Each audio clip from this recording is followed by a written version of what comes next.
Honorable Victor Mela, Honorable Aisha Duku, Honorable Elisha, Chairman Rules and Business, disband that Gombe caucus.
Honorable Aisha Duku, disband that Gombe caucus.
Honorable colleagues, I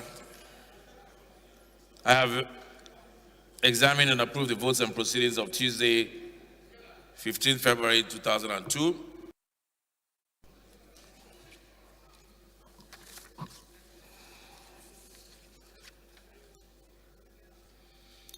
We have with us in the gallery today students of Baptist Heritage Academy International who are here on the excursion program to the House of Representatives. Please stand up for recognition. You're welcome to the House. Thank you. Please sit down.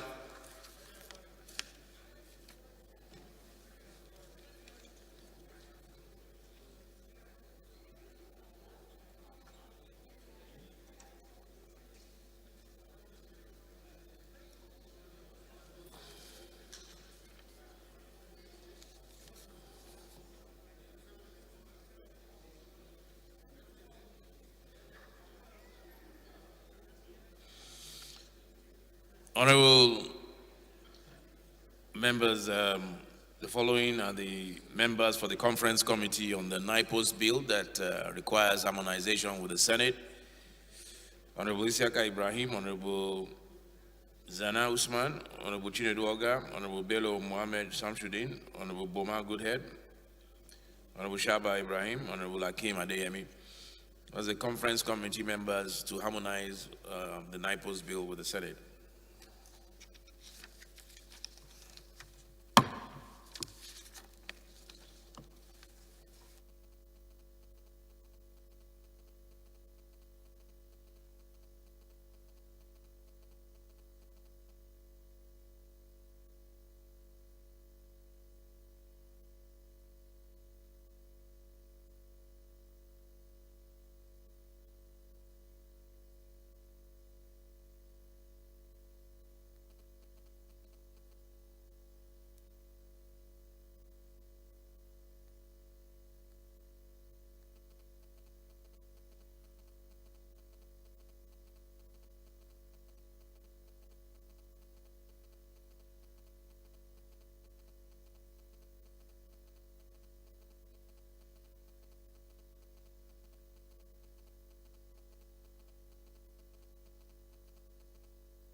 Any petitions?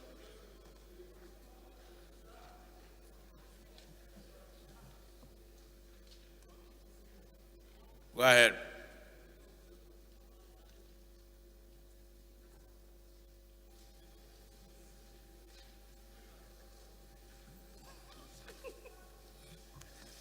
Thank you, Mr. Speaker. I am Honorable Ben Roland Igbakwa. I represent Ethiop East, Ethiop West, by the special grace of God, from Delta State. Mr. Speaker, I have a petition from Mr. Richard Oganero Martins of the Federal Ministry of Works. The petition is on the complaint of conspiracy, fraudulent activities, and threat to life against the Honorable Minister, Mr. Babatunde Raji Fashola, the Permanent Secretary, Alhaji Babagida Husseini, and Director of Human Resources, Alhaji Umar Tuku. He praised the House to kindly intervene and cause investigation into the matter that has to do with the documentation of staff with fake appointment letters to be made public and to protect his job and his life. Mr. Speaker, in line with our procedure, I beg to lay the petition. Yeah, you may lay your petition.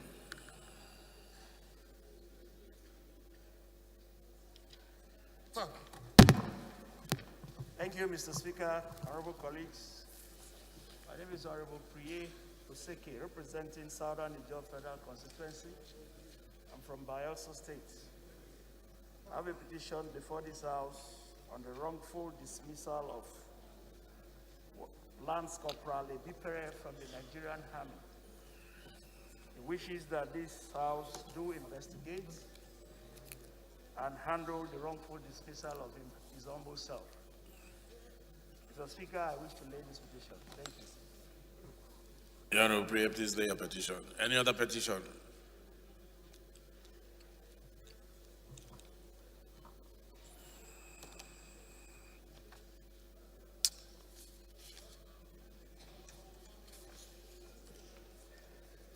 All petitions refer to Committee on Public Petitions.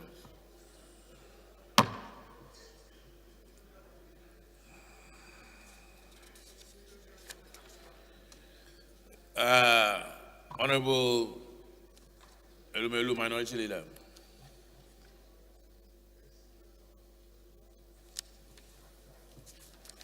Thank you, Mr. Speaker. I remain Honorable Ndodi Godwin Elumelu. and I represent the good people of Anyocho Federal Constituency. I'm from Delta State. Mr. Speaker, I come under Order 8, Rule 4 and 7, matter of urgent national importance. Mr. Speaker, this matter has to do with what is going on. Even yesterday, BBC showed it about our correctional service. It has to do with what is going on there, where the working conditions of the officers and men of the Nigerian Correctional Service, despite the huge sums of money. Why is it urgent? It's because money has been appropriated to them, and if we don't investigate and find out whether what the accusation is correct or not, it will mean that that money again will now be diverted to another use instead of what it has been met in the 2022 budget. So I have decided to bring it before the House to take a decision on that. Chairman, Reformatory.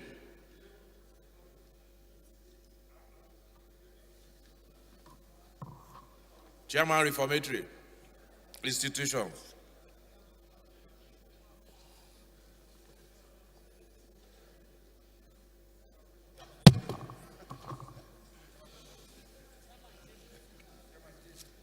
Thank you, Mr. Speaker, my respected colleagues.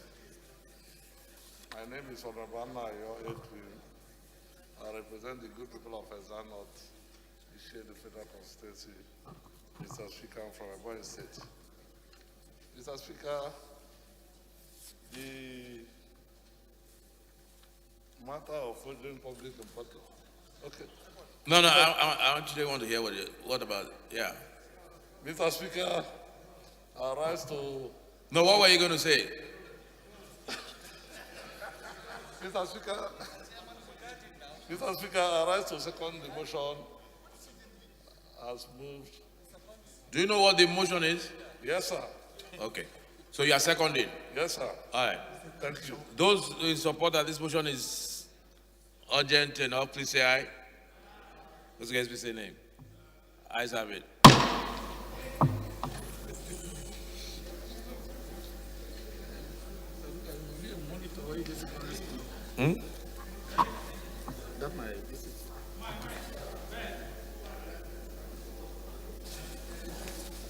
Thank you, Mr. Speaker. Again, I remain Honorable Dudi Godwin Elmelu, and I represent the good people of Anyocho Federal Constituency. I'm from Delta State.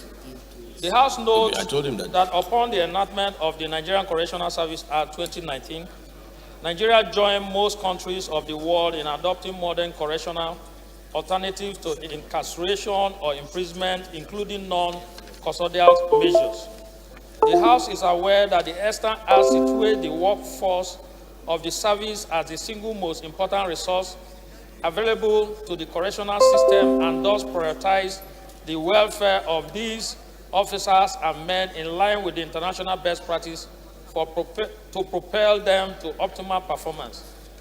The House is therefore disturbed that despite the Act and increase in budgetary allocations to the Nigerian Correctional Service to drive its renewed mandate, the tempo and quality of service have remained the same, if not retrogressing. The House is therefore worried that working conditions of staff and inmates' welfare have deteriorated, notwithstanding the over 165 billion budget allocations to the service in the last 2 years.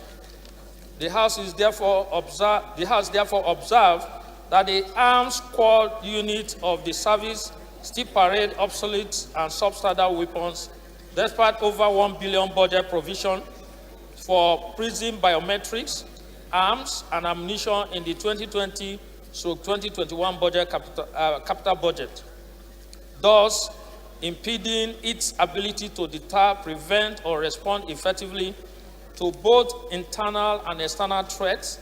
The House is aware of the deaths of correctional officers and men across the country following attacks either on escort vehicles or on custodial facilities.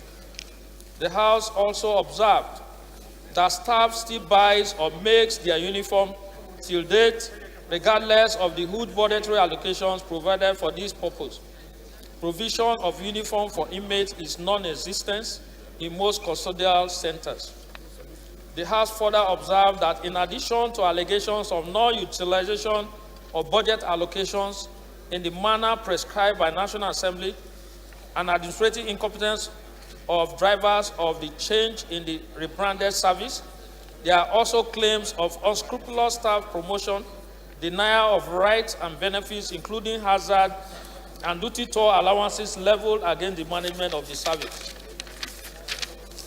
The House is concerned that the moralizing effects of these allegations, given increasing evidences of susceptible of some officers and men compromising security of custodial facilities, might worsen violations of these facilities and current security challenges in the country. The House is also concerned that the appalling state of custodial facilities and general welfare of inmates whose NC National Correction Service Act is worrisome and requires immediate attention. The House therefore resolves to mandate the Committee on Reformatory Institutions to investigate these allegations and report back to the House within 8 weeks for further legislative action. Mr. Speaker, I so move.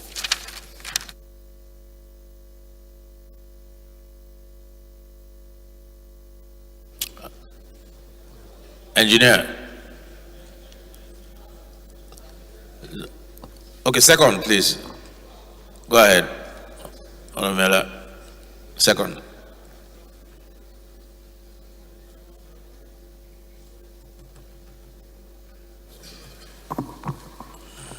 Honorable Speaker, distinguished honorable colleagues, my name is Honorable Victor Mela Danzaria. I represent the people of Balanga Plenary Federal Constituency. I'm from Gombe State, Mr. Speaker. I rise, Mr. Speaker, to support the motion heavily moved by the minority leader. I so second.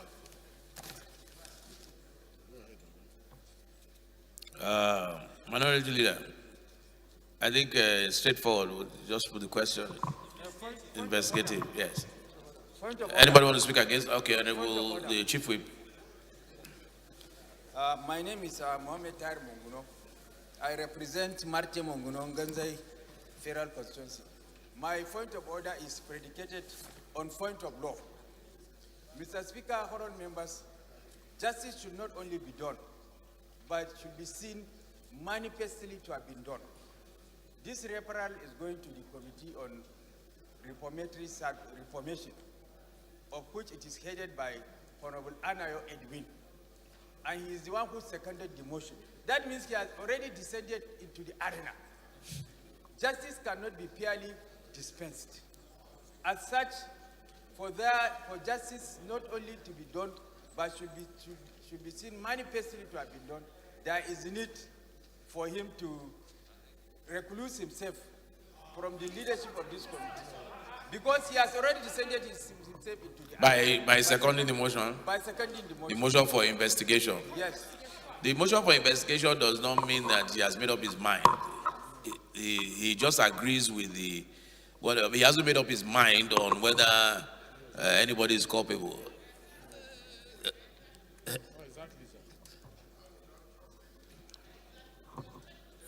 It's different from what happened yesterday.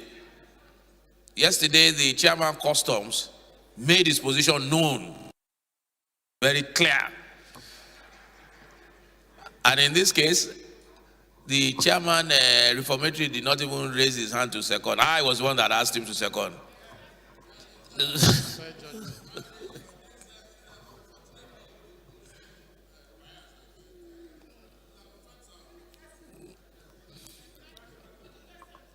All right. So we'll put the question. Those in favor, please say aye. Those against, please say nay. Ayes have it.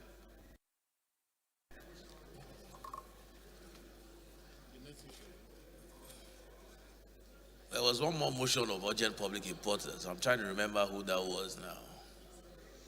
There was a motion of urgent public importance, and I can't remember, but we'll move on since I can't remember.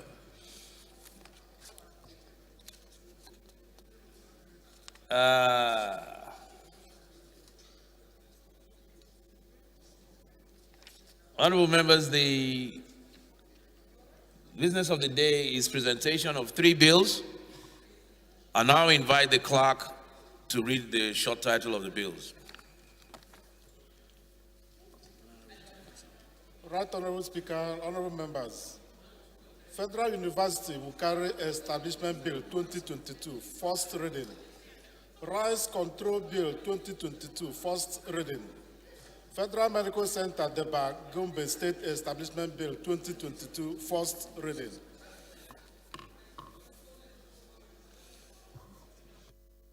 Yes, Honorable Mela, what's your point of order?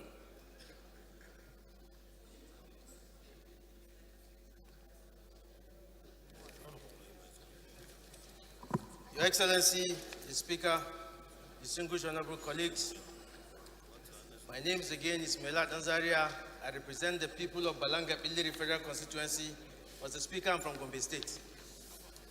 Mr. Speaker, I come under Order 6, Rule 2, Matters of Privilege. To say that, Mr. Speaker, I want to draw us to the bills number 3, the Establishment Bill number 3.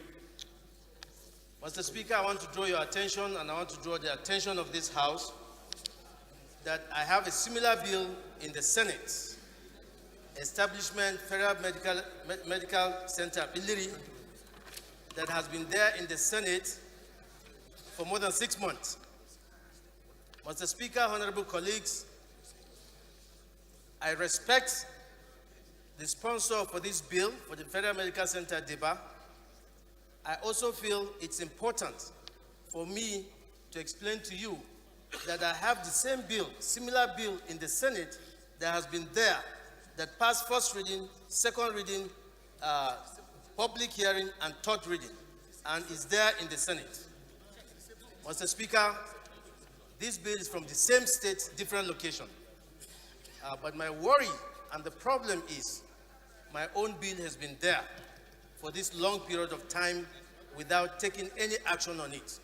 I'm not in any way putting a stop to this bill in any way, but I'm drawing the attention of you, Mr. Speaker, and honorable colleagues, to understand, to support me, to make sure that my bill leaves the Senate as we take the consideration of the one that's been sent in here. Thank you very much, Mr. Speaker. Respected honorable colleagues, thank you very much. Okay, so let me understand. You have a similar bill in the Senate and it's gone through first, second, third, and public hearings, and it's been there for 6 months. Is that what you're saying, correct? And now we have that same bill coming from the Senate for first reading, correct? Okay, I think it's the same bill, a different location, same state, right? And yours has been sitting down in the Senate for 6 months. I think, fair is fair. We have to observe the rule of first in time. It hasn't even gone through first reading, and it's gone there for concurrence. Yes, sir. Okay. And we have similar situations with other bills, and I've made this pronouncement on the floor a couple of times.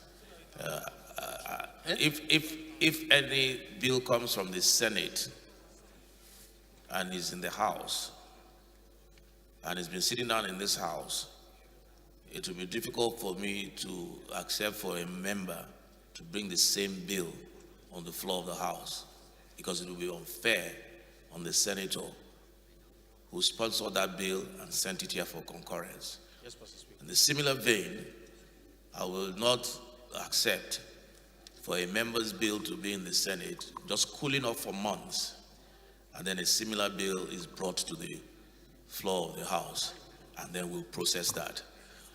So therefore, fair is fair. We will take this bill, which has already been done, for first reading, and we will leave it in abeyance until Honorable Mela's bill that has been sitting there for the past 6 months is processed in the Senate. I think that's the fair and proper thing to do. Thank you, Mr. Speaker.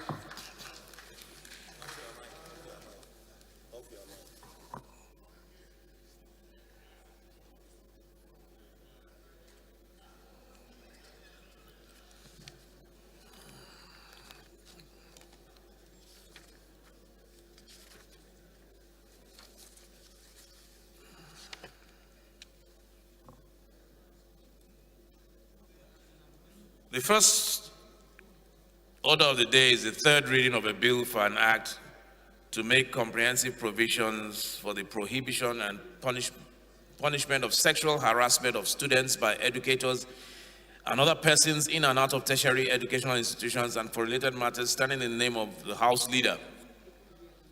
Honourable members will recall that the House adopted the report of the Committee of the Whole on the bill on Tuesday, 8th February 2022. I therefore call on the Leader of the House to move that the bill be now read the third time. The Sexual Harassment Bill. Leader. Thank you, Right Honourable Speaker. Good morning, my respected colleagues. Ado Dogwa is my name. Mr. Speaker, I represent the good people of Dogwa, Tudunwada Federal Constituency. Honourable members, I am from Kano State.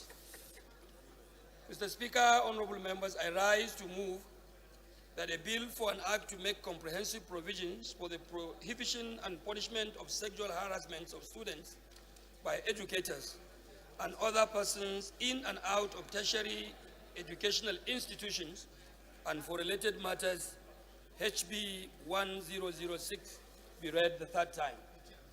Mr. Speaker, honourable members, I so move. Thank you. Deputy Leader.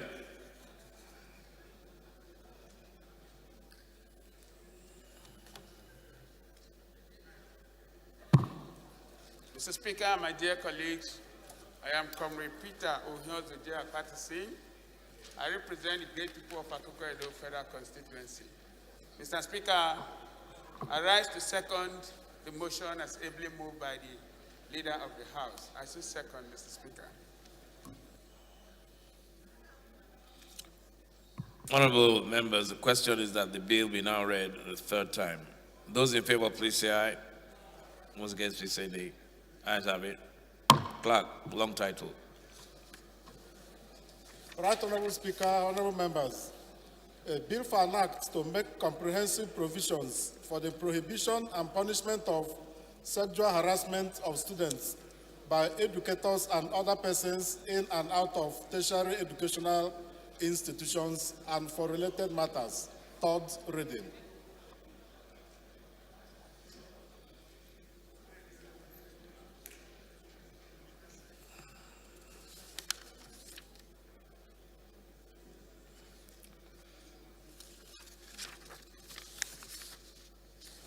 The second order of the day is the third reading of a bill for an act to establish the Federal Polytechnic, Cocoa Delta State, to provide for full and part-time courses of instructions in different fields of study and for related matters, standing in the name of the House Leader. Honourable members will recall that the House adopted the report of the Committee on the Whole of the bill on Tuesday, 8th February 2022, and therefore call on the Leader of the House to move that the bill be now read the third time. Thank you once again, Mr. Speaker, honourable members. I remain Ado Dogwa. Mr. Speaker, I represent the good people of Tudunwada Dogwa Federal Constituency in Kano State. Mr. Speaker, in order to save our legislative time, I would like to seek your leave to take order number 2, 3, and 4 concurrently because they are of the same nature, sir. With your leave, I go ahead. Go ahead. Thank you, Mr. Speaker. Honourable members, I rise to move that a bill for an act to establish Federal Polytechnic, Cocoa, Delta State, to provide for full and part-time courses of instructions in different fields of study and for related matters, HB 381, be read the third time. Mr. Speaker, I equally move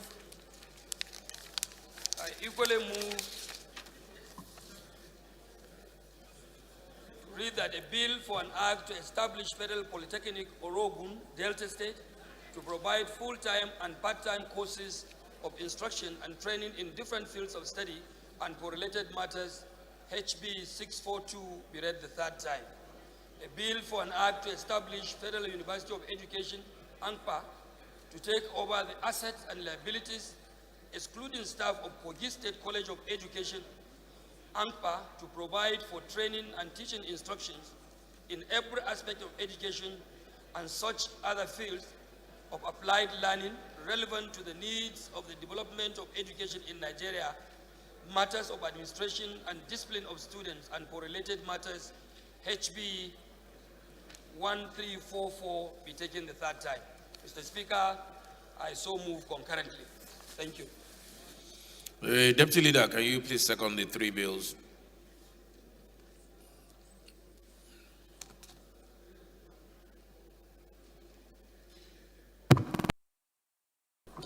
Mr. Speaker and my dear colleagues, once again I am Comrade Peter Ohionzejia practicing MNI. I represent Akoko Edo Federal Constituency. Mr. Speaker, I am from Edo State. I second the motion as ably moved by the Leader of the House for the third reading of the three bills. I so second, Mr. Speaker. Thank you. Those in support of the three bills you read the third time, please say aye. Those against, please say nay. Ayes have it. Clerk, please read all the long titles. Right Honorable Speaker, honorable members, a bill for an act to establish Federal Polytechnic Cocoa Delta State to provide for full and part-time courses of instructions in different fields of study and for related matters. Third reading. A bill for an act to establish Federal Polytechnic Orogun Delta State to provide full and part-time courses of instruction and training in different fields of study and for related matters. Third reading. A bill for an act to establish Federal University of Education, AMPA, to take over the assets and liabilities, including staff of Kogi State College of Education, AMPA, to provide for training and teaching instruction in every aspect of education and such other fields of applied learning relevant to the needs of the development of education in Nigeria, matters of administration and discipline of students, and for related matters. Third reading.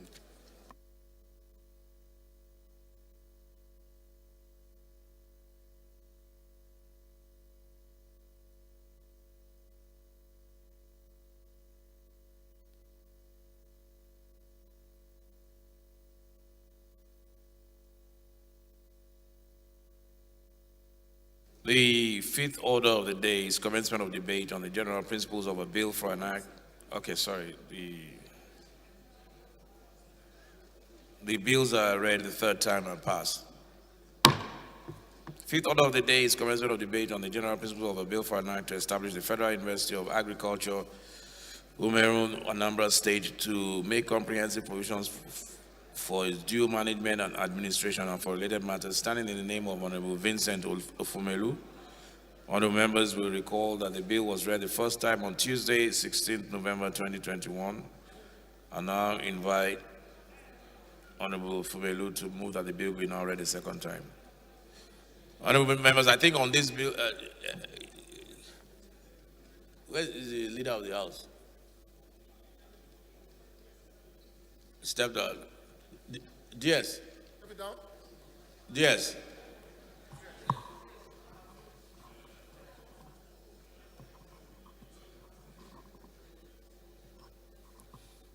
Go ahead, Honorable Vincent. Move your motion.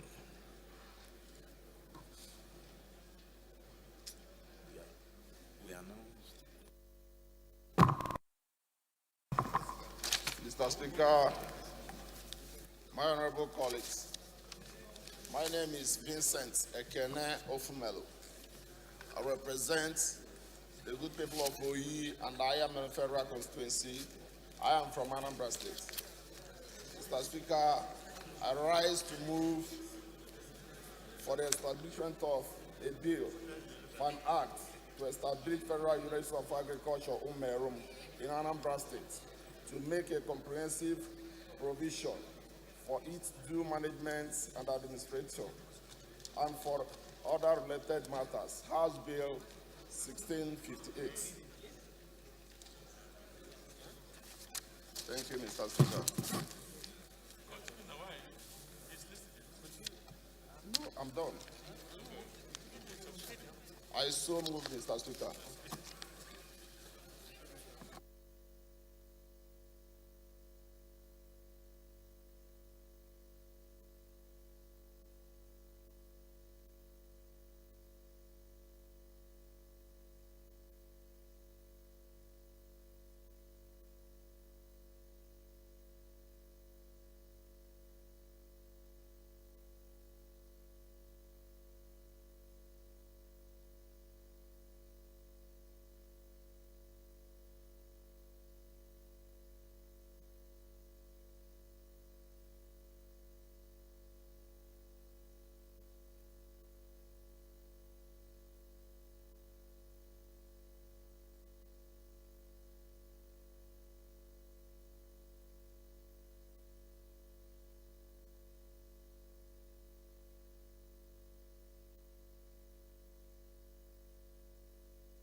Who's going to second this?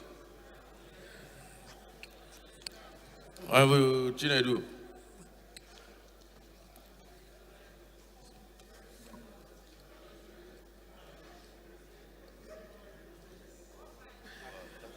Mr. Speaker, honorable colleagues, my name is Honorable Ferdinando Zienwanko.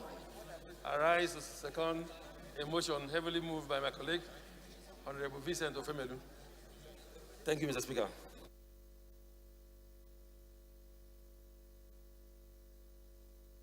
Okay, honorable colleagues, I did announce yesterday that we're going to be test running our electronic voting system today because there will be very important issues that we'll need to know the voting pattern of members. That's what it's all about. And the constitutional amendment is coming up for voting in a week or two, and we will need the required numbers. And it's the only way we can vote on constitutional amendment. So I'm going to put this question on this particular bill, and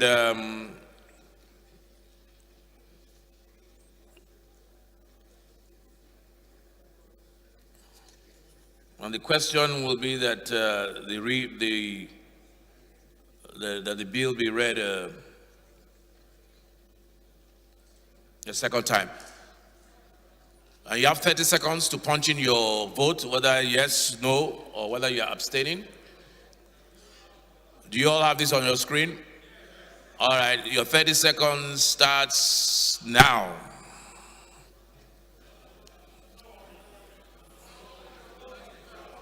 There you go. Go ahead.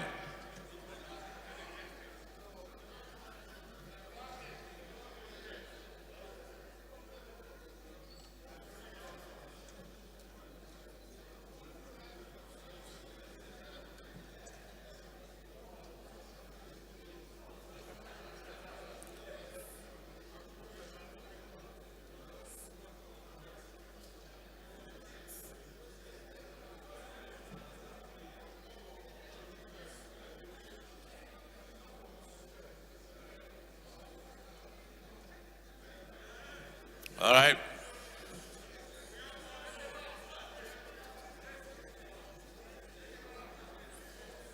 So I guess the yes have it, 68 yes, 4 no, nobody abstained. And it's also important to note, for the sake of the public, that many of the members are out at committee work. So 68 no, yes, 4 no's, meaning the ayes have it. Honorable Ofumelu, you have the privilege of being the first member to have his question put and answered by electronic voting. Honorable Toby said you are the guinea pig.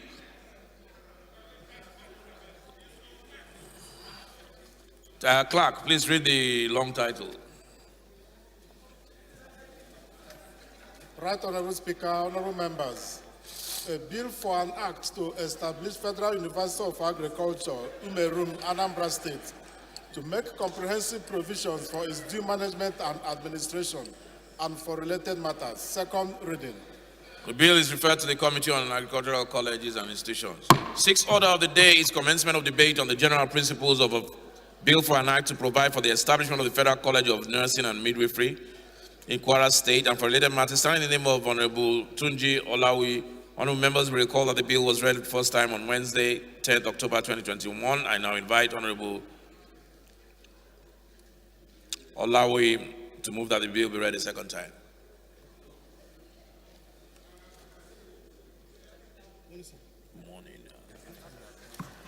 Thank you, Mr. Speaker.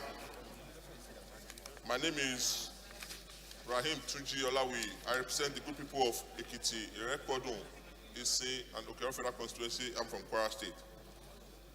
I rise to move the motion that the bill to establish School of Nursing and Midwifery in Ayedo, Kwara State be read the second time. I so move.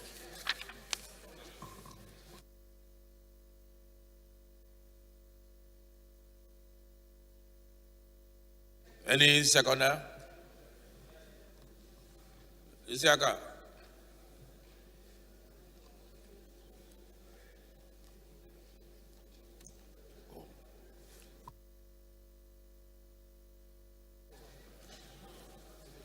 Thank you very much, Mr. Speaker.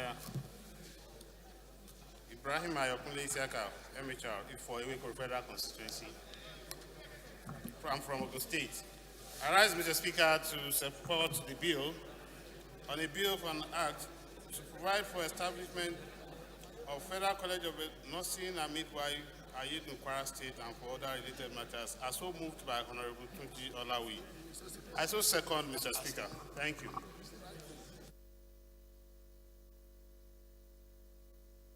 All right, honorable members, let's get ready to vote using your electronic system. Question is that the bill be now read a second time. Voting starts now.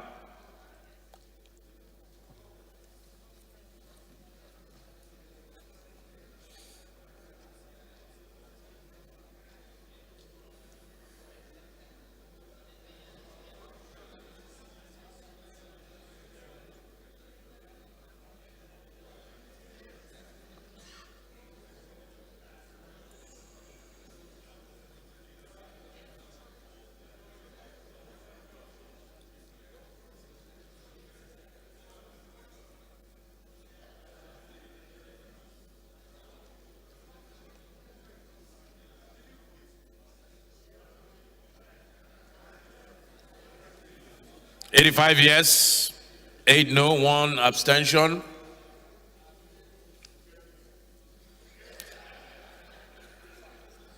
So the ayes have it. Clerk, please read the long title.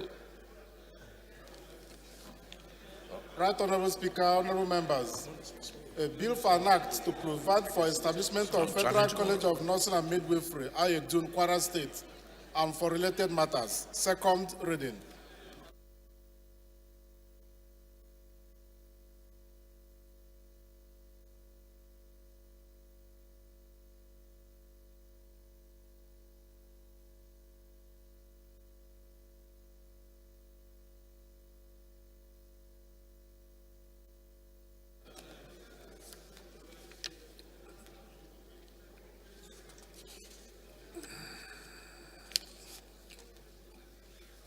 Thank you. The bill is referred to the Committee on Health Institutions.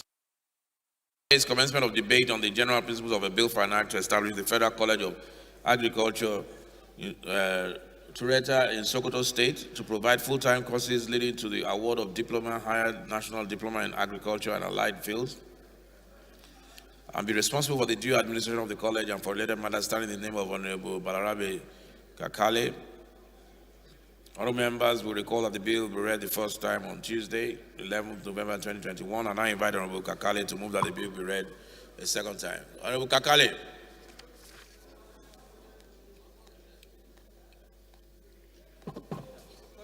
Thank you, Excellency. I'm Honorable Balarabe Kakale, member representing both Inga and English Uniturator. I'm from Sokoto, Birnin Shehu. I rise to present the bill for an act to establish Federal College of Agriculture, Tureta, Sokoto State, to provide full-time courses leading to the award of diploma, higher national diploma in agriculture and allied fields, and be responsible for the due administration of the college and for related matters. Bill HB 1723, sir. You read the second time.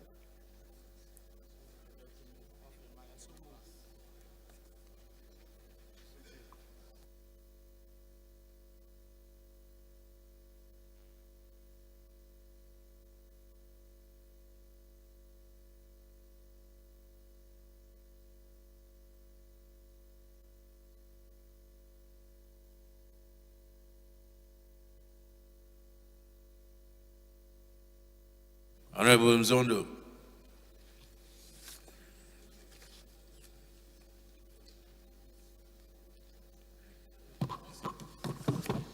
Good morning, Honorable Speaker, distinguished honorable colleagues, my name is Benjamin Bem Nzondo. I speak for the people of Makudi, Guma.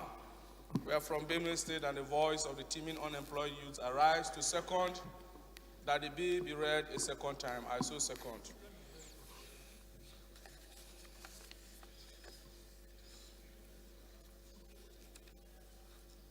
Honorable colleagues, if your voting system or your system is not working, please, that's why I'm asking that if anybody's system is not working, please have your name and report and send it to the clerk so that your system can be fixed. Give your name to the clerk and where you are seated so that the system can be fixed. Your voting starts now.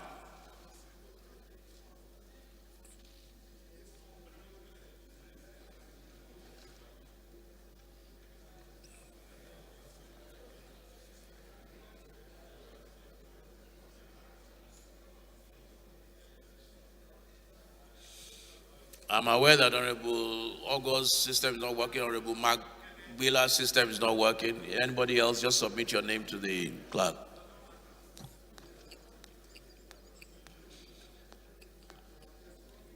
Every vote must count.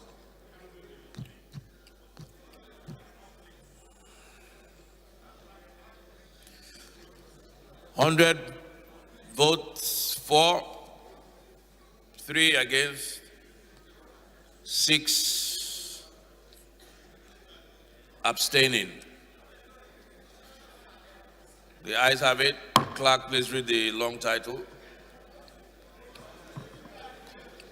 Right Honorable Speaker, honorable members, a bill for an act to establish Federal College of Agriculture, Tureta, Sokoto State, to provide full-time courses leading to the award of diploma, higher national diploma in agriculture and allied fields, and be responsible for the due administration of the college and for related matters. Second reading.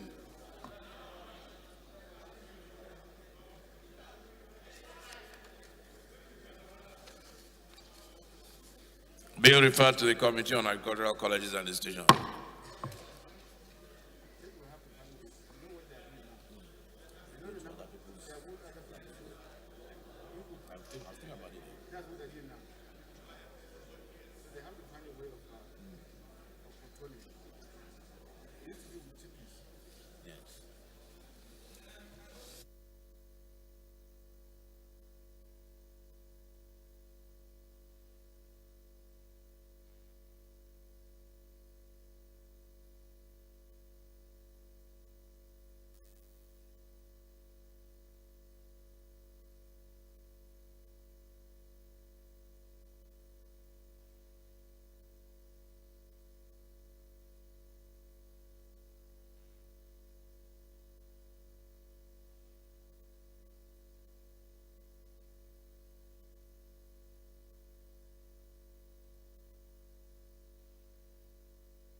Point of order.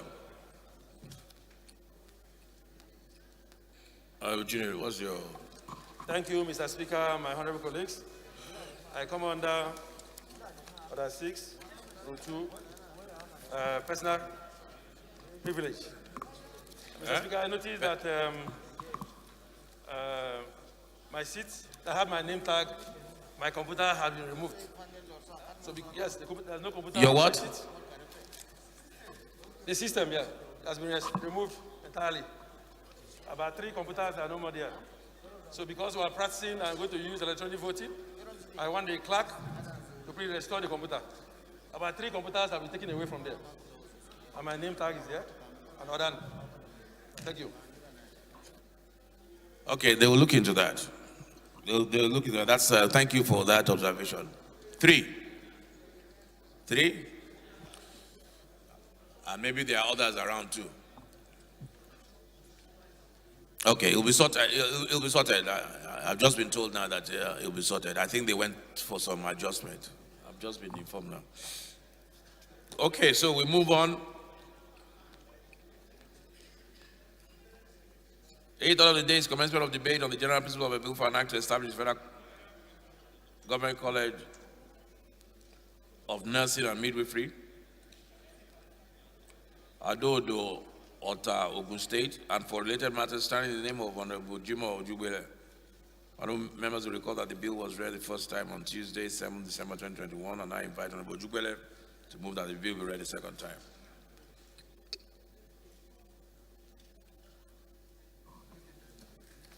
Thank you, Mr. Speaker, honorable colleague. My name is Honorable Jimo Olushola Ojubele, member representing Adodo, Ota Federal Constituency. I hereby arise to move the bill for the act to establish Federal College of Nursery and Midwifery, Adodo, Ota, Ogun State, okay, and for related matter for second time.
Princess.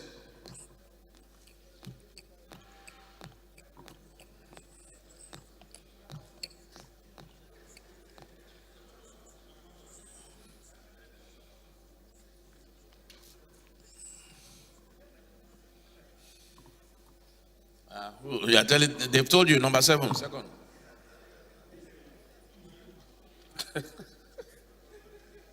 Thank you, Mr. Speaker, honorable colleagues.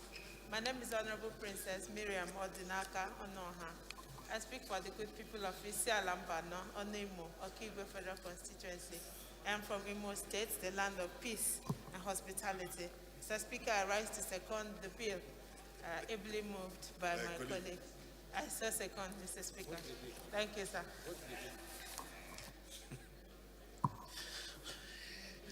All right, voting starts now. Everybody vote, please.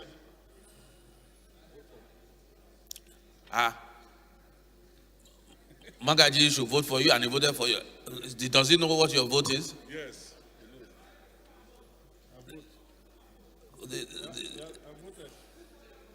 Magaji.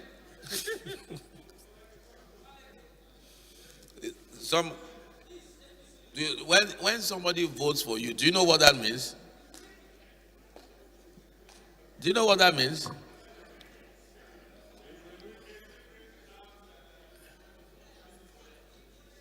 How can you tell Magaji to vote for you when you are not a PDP? You are not a PDP member. You know my mind. Magaji is not PDP. You are not a PDP member. How can you tell Magaji to vote for you?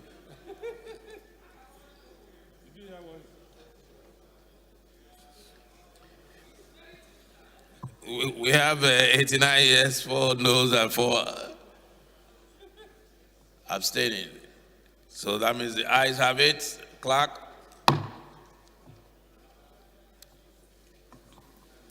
Right Honorable Speaker, honorable members, a bill for an act to establish Federal College of Nursing and Midwifery, Ado-Odo, Ota, Ogun State, and for related matters. Second reading.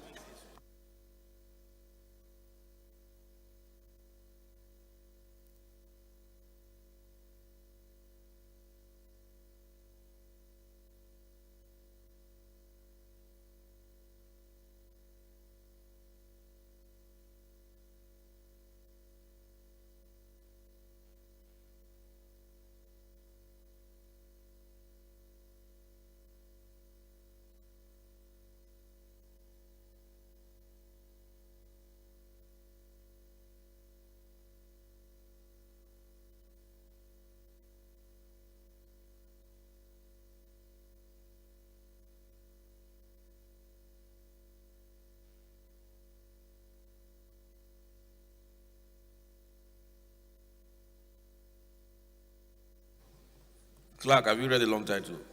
Okay, the matter is referred to the Committee on Health Institutions. Point of order.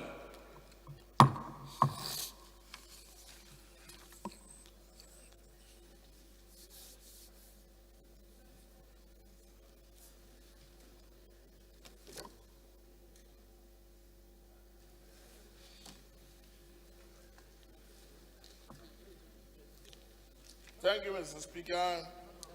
Honorable colleagues, I want to come under Order 9,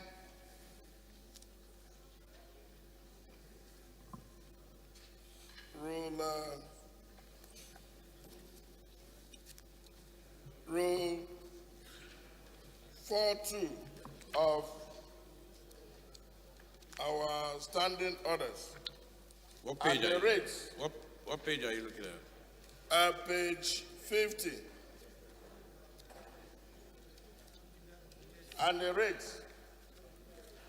Every member of the House, when he comes into the chamber, shall take his seat and shall not at any time stand in any of the passages or gangways. Mr. Speaker, honorable colleagues, I also want, as a correlation to this, commend the Speaker and the management of the floor for... Hold on a second. Honorable Ogo.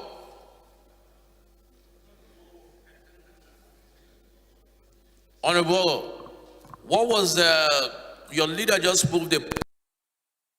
What was the point of order? I'm asking you.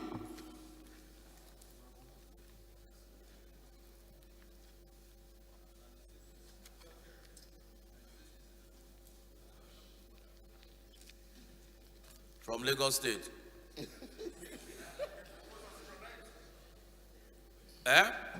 Order 9. Order 9. Stand. Go ahead. I want to. Order 9. Okay, what was his point of order? Under 9 foot. What was the problem? Order 9 4, point of order. Okay, what was the point of order? His Excellency. What was the point of order in 9-4? What was what was the point of order in 9-4?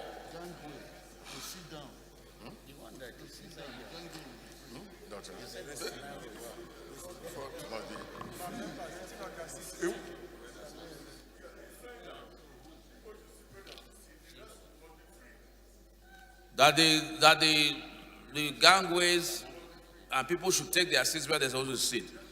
And as he was moving his point of order, you were standing in the gangway talking to somebody. That was why I called you. No. Are you telling me that I'm lying? You were standing there.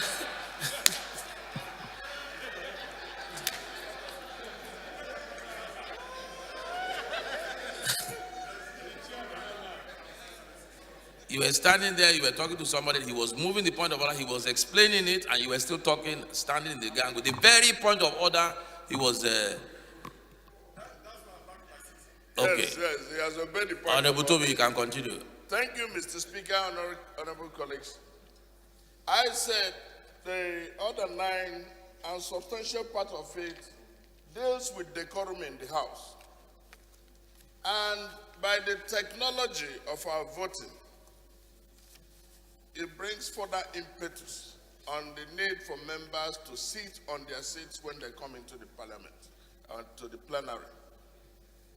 And like I said, I want to commend our being able to stay and vote. Mr. Speaker, I want to point out that these votes are not just mere votes. They are matters of record. They are matters of record. It will not be imagined or practiced that a member is sitting on another person's seat and votes. It will alter our records. So I think that we need to take this to heart. Like I said, Ofumelu's bill was like a guinea pig. We were just beginning to use that. Because this record, as soon as we vote, is not a matter of the number. It is a matter of the way you voted. And it can go to the public. And it's going to be archived and it's going to last there. It's going to be for history. So I think that first, there are issues that we have to deal with now. The COVID situation where we have to spread our seats. 2, members coming in, sitting in another person's seat, and since there isn't any obstruction to them having access to vote, could also use that to vote. I think it is very important that we take that into consideration. We should be properly seated. We need to also look at our protocol due to COVID to make sure that what we are doing here and what we are putting out to Nigerians is in sync with the expectations of our rules and then the technology we put in place. Thank you very much. Thank you, Honorable Toby. Very, very important observations that you have made. This is no longer a fledgling democracy. We are now moving, we're now at the point of we are an advanced democracy. And one of the essential ingredients of that constitutional democracy is to be able to determine for the people back home that we represent, whether we're protecting their interest or we're voting in their interest or not. So the voting, electronic voting is not just about the numbers, it's about the record and the pattern of voting. In more advanced democracies, that pattern of voting can even be used against you in an election by your opponent. That this was where you voted against the position of your constituents. So it's important, therefore, that we sit at our respective seats. The COVID protocol throws up its own challenges in terms of electronic voting, because what it means is that we're all going to have to sit together. There'll be no spacing of one seat and then another, we leave another seat empty and then you move. No, I think, I don't know what we'll do about that, but perhaps for the purposes of the voting during the constitutional review, we might have to all sit together, but everybody will have to be masked and fully protected, and because the vote is just as important. I think the distance, the social distances may be a problem. So we have to figure out how we're going to go about that. So you raised very important observations. Like I said, this is a test, we're test running for the big one. And all those little things will, and members are expected to be honorable enough not to vote, to only vote for themselves and not to vote for somebody else. Just like somebody just asked somebody to vote for him now. I can't remember who it was. But somebody asked somebody to vote for him. I think it was one of the PDP members that asked somebody to. Okay, I thought it was Honorable Abonta actually. Okay. So thank you very much. Sustain.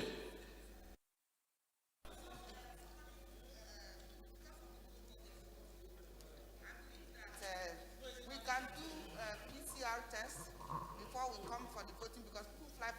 hours, but they have their test. So we can do the instant one before. I want to believe everybody is vaccinated. And then people who are not. I hope everybody is vaccinated.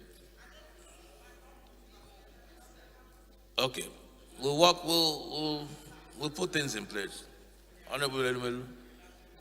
Thank you, Honorable Kiro. We'll put that in place. Thank you, Mr. Speaker. And also thank you for clearly letting us know who actually asked somebody to vote for him by proxy. Having said that, Mr. Speaker, the issue, you raised an issue of vaccination. I think it would be nice for us to know that even if you're fully vaccinated or you have also taken a booster, will not stop you from contacting COVID. Oh, yeah. The only thing it does is that when you are fully vaccinated, it means that you may not die from contacting COVID, but that does not mean that you will not have COVID. And what he raised, and you noted it, is very serious. Because right now, I am not sure that they've eased off COVID protocols. So if we now agree, it's either we'll make it that when we want to vote, people just come and vote on their seat and go back to the normal seat that they are being seated based on COVID. Otherwise, there will be issues. So it's important maybe the clerk will take instruction from you and know how to place people. Because right now, people are even abusing that sitting arrangement. You see people sitting together, and we are being watched by people, by the world. No, you know, I've just received an APC person into PDP. Thank you. Your point is noted. Thank you. Thank you. Okay, the ninth order of the day is a motion on the need to expand major Nigerian airports to accommodate the upsurge of passengers. Standing in the name of Honorable Dozie Nwankwo, Honorable Nwankwo is invited to move the motion.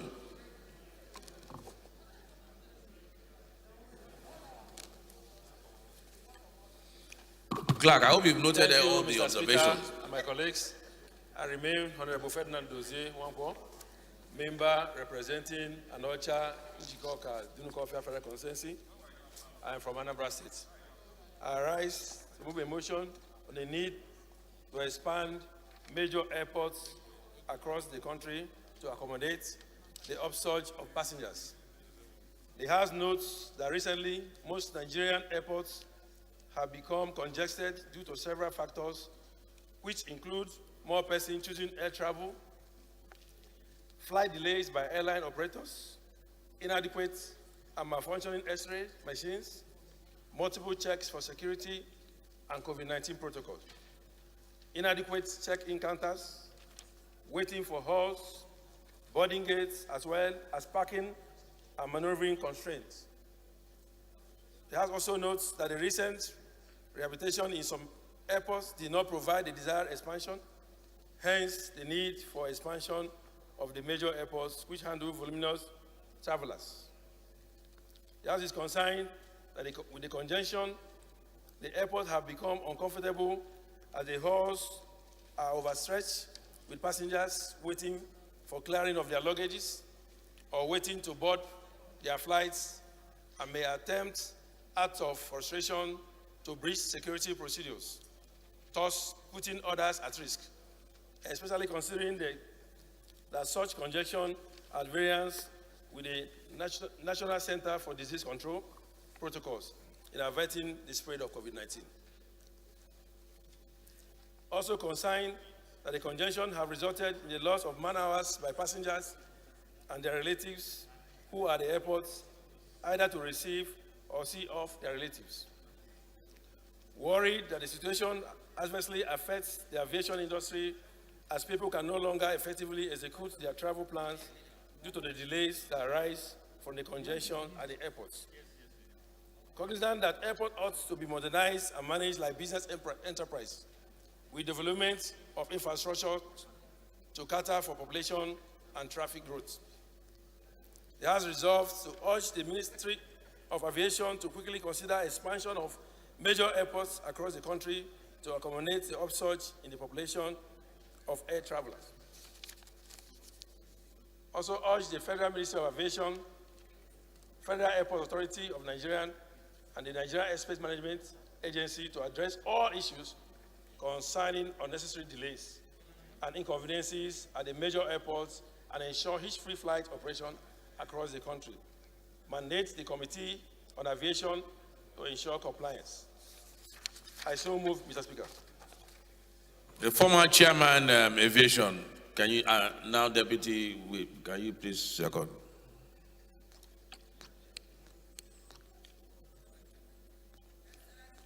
Speaker. Wow. My name is Nkiruka Onyejoja. I represent the good people of Isukwato Muruji, Federal Constituency. I'm from Abia State. I rise to second this motion as ably moved by Honorable Lucia Wangfo and instructed by the Speaker. I do second. Honorable Wangfo, just give us 30 seconds.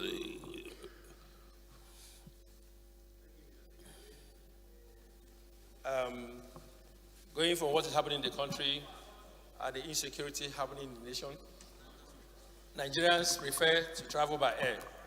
Mr. Speaker, I had an ugly experience when we traveled from Lagos on our way to Abuja, when we came through Lagos, Abuja. And we have to do the work of airport management. We have to go and carry our luggage, and people are so many. When we came in to use Abuja Airport, I have to wait in the vehicle until they get to my turn because the crowd was so many. So the upsurge of people in our local airport is something that is worrisome. And it's very simple. Nigeria needs to expand our airports. We need more local airports so that it can contain all our passengers. Thank you, Mr. Speaker. Thank you very much. I don't even know if this motion is timely or late because I don't know if we did anything about that in the budget because we're talking about funding now. Honorable Toby.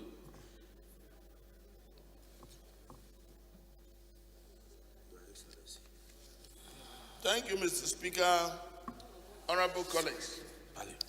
My name is Toby Okechukwu and I represent an area of Woji River Federal Constituency from Enugu State. Mr. Speaker, this motion by Dozier on the need to expand major airports across the country is well intended. Mr. Speaker, honorable colleagues, we have airports right from the 60s up to now. But a critical mind would want to interrogate why suddenly there is an upsurge of passengers who flock to the airport, in spite of the fact that for the past 20 years there had been continuous expansion of our airports, and even states, including Anambra State, just finished building an airport. And most other states have done the same. So I believe that there has been some reasonable increase in the level of infrastructure we have. Alternative means of transport. Mr. Speaker, Mr. President's wife came from Kaduna to Abuja by rail the other day. But what Mr. Speaker and colleagues should ask, what are the other means of transport available to Nigerians? I used to drive from here to Enugu. Mr. Speaker, not anymore. I used to drive from here to Lagos. Mr. Speaker, not anymore. As it is with me, so it is with majority of our citizens. The roads are in very bad shape. Mr. Speaker, there is kidnapping all across the country. Our citizens are not able to travel. And that is the major reason, not airport expansion. If we make it clement, other citizens like the First Lady will be able to transport from their destinations to our. If you go to Zamfara, Sokoto, these are places, even Funtua. I used to take rail from Enugu to Zaria. From there, I take road transport to Funtua and then do Simba. Mr. Speaker, not anymore. Our citizens are being burnt in their cars. So the government, this government run by APC, needs to be up to speed. There is crisis in all the zones of the country. Be mindful of your rules and stick to the relevance of the debate. We're talking about aviation and expansion of airports. Relevance is very critical to our debate. Alternatives. Your time is up. And I want to make your time is up. Honorable Nolly. Honorable Nolly. I'll put an amendment. When it's time for amendment. Security concerns should be addressed. Thank you very much. The security concerns should be addressed so that other means of transport. That amendment is irrelevant to the. Is immaterial and irrelevant to the. Very to consequential, the debate. Mr. Speaker. Very, very consequential. Your amendment is out of it. There is even no seconder. Honorable Nolly.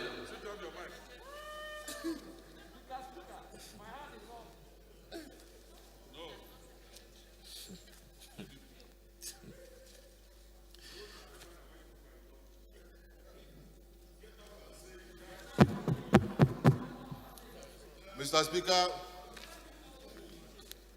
distinguished colleagues, my name is Nolin Naji. I represent in Kano East and the West Federal Constituency. I'm from Enugu State. Mr. Speaker, I want to commend the mover of this motion, Honorable Dozie Nwankwo, especially with regards to congestion of upsurge of passengers at our airports. Mr. Speaker, basically we have 5 major airports in Nigeria. I believe that's where these issues are happening. Because in other states, there are new airports that are coming up that are supposed to help in reducing this congestion. There's a new airport in Anambra. There's also one coming up in Ebonyi State.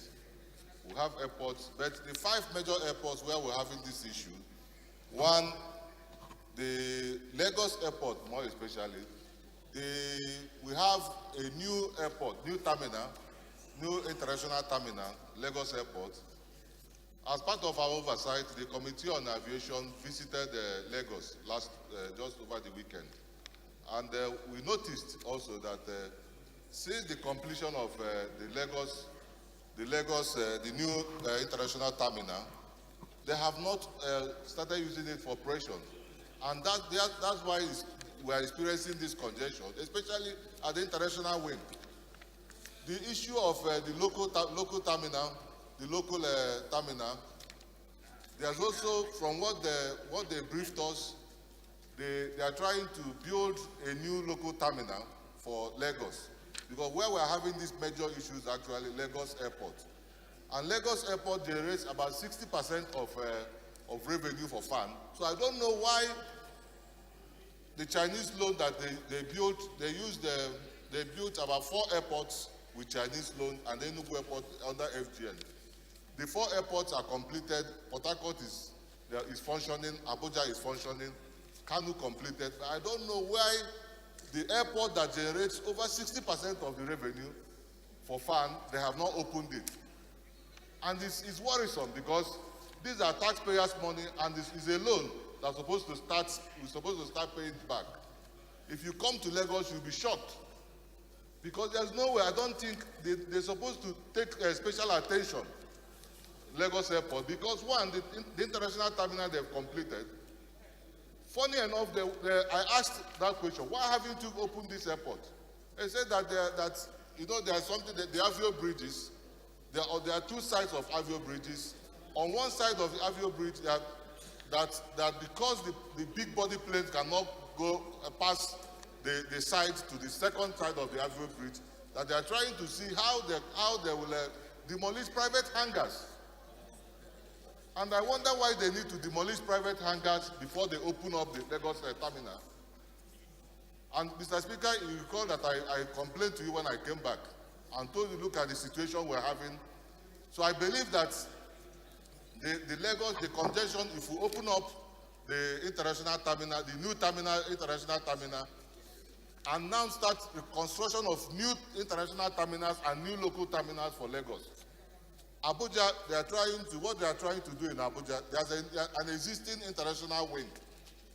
They want to expand the international, the local terminal to include that old international, so that the Abuja traffic, their congestion will reduce. I believe by the time they start using the international arm of terminal in Abuja, the congestion in the Abuja local will reduce. So, but my problem is the timing. We have spoken to them and we have invited them many a time that they should do something about getting these things done. But sir, they also complain about problem of funds. You know, since the COVID, they have been having a problem of funding. And I believe that is an opportunity for us to see how we can speak to whoever, finance whatever, to see how they can support the industry with funds. Because right now, this is the only reliable means of transportation. Air transport is the only reliable means of transportation. Well, the issue of is reliable. So Mr. Speaker, I want to align with him, and I believe that the committee we're also working to see how we can get them to open the new terminal in Lagos. And also, importantly too, they also need to do something about the completion of the international wing of Enugu Airport, because we also experience congestion at the existing terminal of Enugu Akanibiam International Airport. So these are the challenges we are having, but I believe that with the support of the House, that we can go very far in resolving the issues. Thank you, Mr. Speaker. Okay. So does your amendment, did you say you had an amendment to include the opening of the Lagos terminal?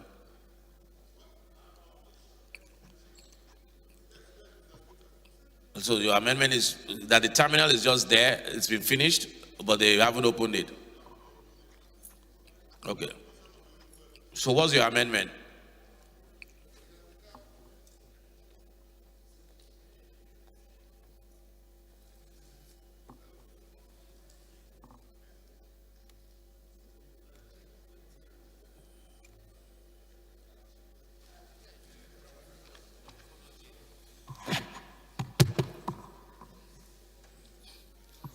Mr. Speaker, distinguished colleagues, my amendment is that the international terminal of MMIA Lagos should be opened immediately since they have completed it. And also that they should do something, complete the Enugu, the Akanibiam International Airport terminal. These things will help in reducing the congestion. Thank you. Honorable Chinedu, you want to second the amendment?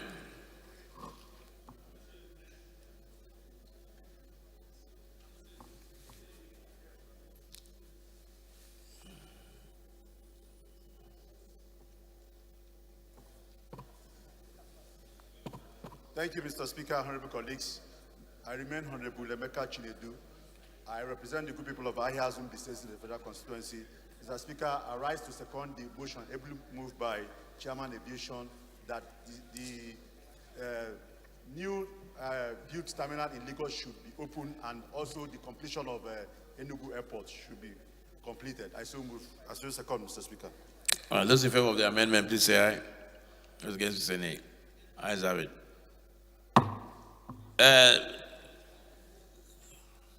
The Enugu, Anambra, all these airports were built by who? State government. Somebody says, yeah, somebody says state government. Huh?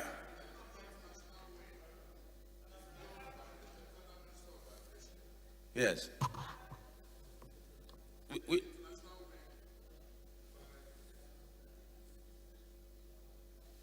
Yeah, Mr. Speaker, honorable colleagues, the international wing of Akanibiam Airport is virtually completed, but there are some work that has to be done for it to be operational. So even the international flights presently are using the local wing. And once a Boeing 777 parks there, it is impossible for these smaller aircraft to park at the apron. Now, Anambra Anambra Passenger and Cargo Airport was built by the state government, and it is minimally operational. But what is important is that what money is tied down. Just a moment, sir. Just a moment. The money is tied because the wing, that international wing of Akano Ibiam Airport that is completed almost 70-80%, is just there. It's not productive. So a little addendum in terms of budgetary provision, in terms of intervention by the ministry, we put it to use, and some of the congestions will be reduced. Does any state government have the powers to build airports? Yes. Under what? They build airports. Huh? They give them concession. They give them concession to build airports, but it's managed by the federal government. But I know it is being subject to a lot of consideration in this constitutional review process. Because the exclusive list in the Constitution, aviation is squarely, exclusively under the jurisdiction of the federal government. If you look at your exclusive list. Yes, but now, because the states are doing a great deal, and then they say issues pertaining to regulation. That's the suggestion, is a debate going on. Issues pertaining to regulation, NCAA, and then the rest of the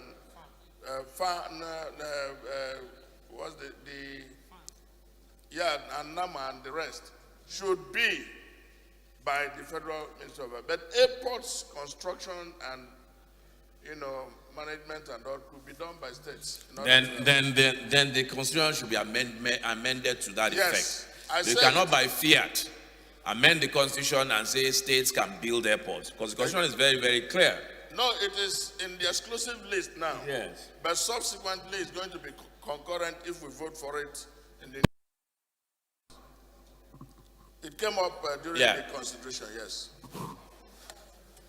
So those in favor of the motion as amended, please say aye. Amendment? Okay.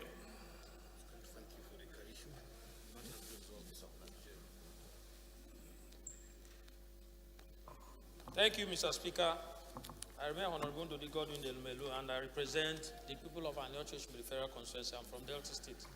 My amendment is to add additional prayer that all the escalators in all our major 5 airports should immediately be rehabilitated without further delay. All. Because the one in Abuja is not working. The one in Lagos is not working. And also some other airports. Those 5 as pronounced by the Chairman House Committee on Aviation. I think there is need for them to, as a matter of urgency, rehabilitate all the escalators. Okay, but didn't your motion include the equipment and all of that? The prayers? Oh, I just heard it in the body of the motion. Okay, so can you second the amendment then?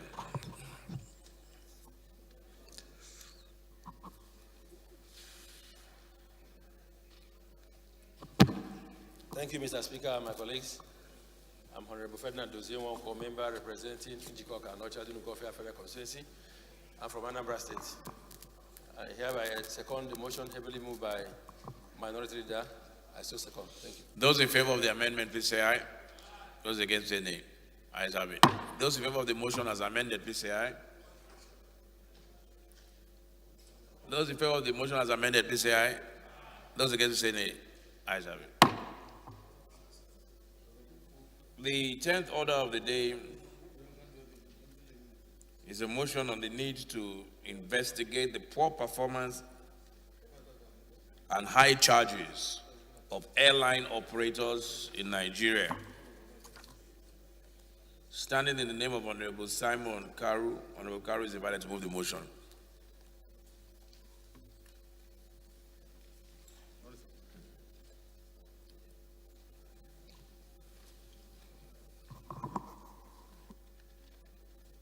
Mr. Speaker, honorable colleagues, my name is Honorable Karu Simon Elisha. I represent Kaltungo, Shongam Federal Constituency. Mr. Speaker, I am from Gombe State. Mr. Speaker, I rise to move the motion on the need to investigate the poor performance and high charges by airline operators in Nigeria. The House notes that the Constitution of the Federal Republic of Nigeria, 1999 as amended, places aviation within the legislative competence of the National Assembly, and by virtue thereof, the National Assembly enacted the Civil Aviation Repeal and Enactment Act 2006 and establishes the Nigerian Civil Aviation Authority, NCAA, as the regulator of the aviation sector of Nigeria.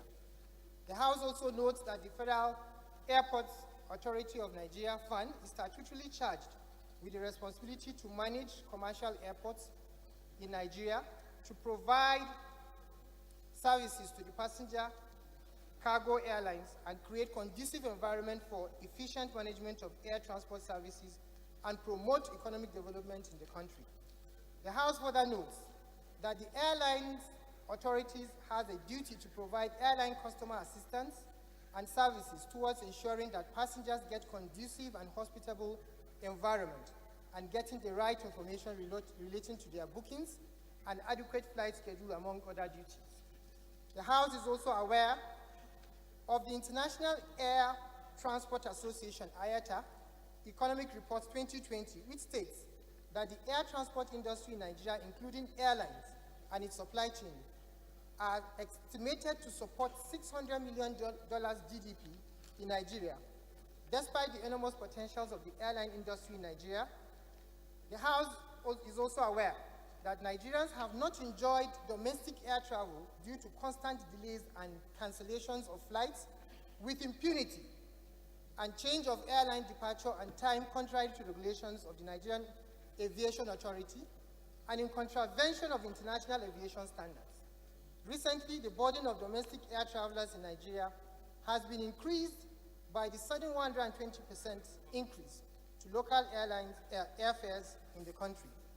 Worried that the air traffic controller lamented the deplorable state of the airport in Nigeria, and in an interview with the Guardian newspaper, the controller stated that the airport authority needs at least 600 to 650 air traffic controllers for effective management and monitoring of the control tower, as it is dangerous to have one.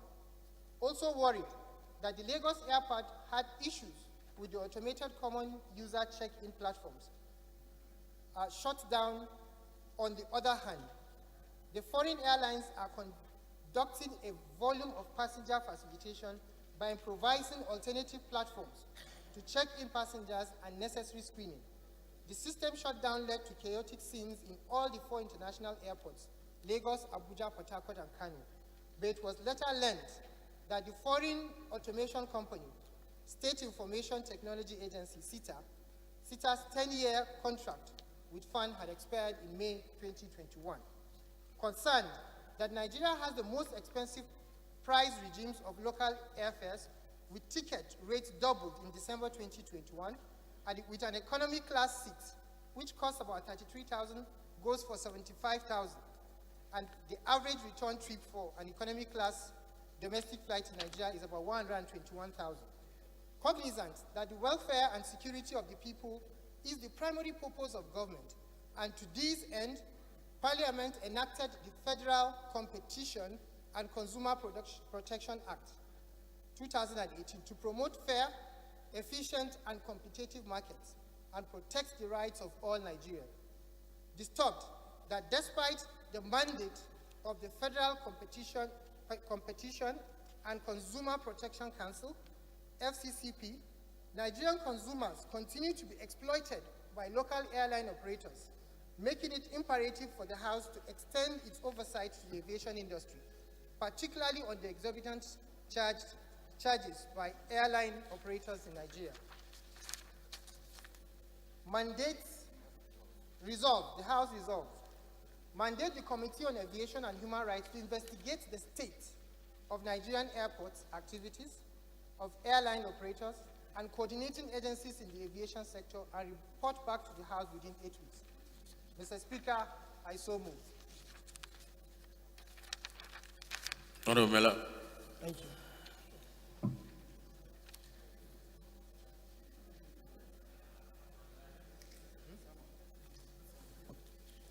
Your Excellency, Mr. Speaker, distinguished honorable colleagues, I'm excited and happy to rise to support this wonderful and timely motion moved by my younger brother that is on fire from Gombe State.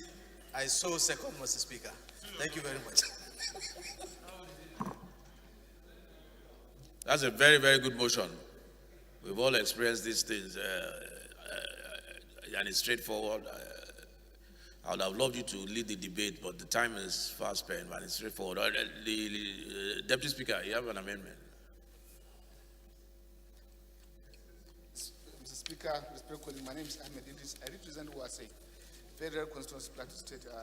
Your Excellency, from the body of the motion, which I all agree in total with submission, there is need for consumer protection, the two basin committee here, which I believe should be commerce, I don't know, should be part of those to look into the investigation, sir. To add commerce. Commerce, sir. To the, what committee was it? Aviation? And human rights. Human rights may not have much there, but the committee on commerce have a lot to do, sir. Yes, sir. Yeah, well, my only worry is that when we have too many committees, because our committees are populated with about average of about 40 members. So 40 times 3 already is almost, but yes, there's so many infringements in this, in the whole thing, the whole body of the motion. There's an infringement on even constitutional infringement on dignity of persons, freedom of movement. The implications are far-ranging. No, I need a second. Honorable Muraino, I want you to second.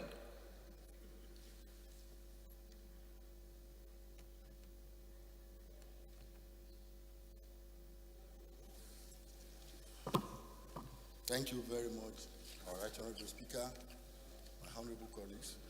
I am Honorable Dr. Ajibola Muraino. I represent Rakwa Central, Rakwa North Federal Constituency.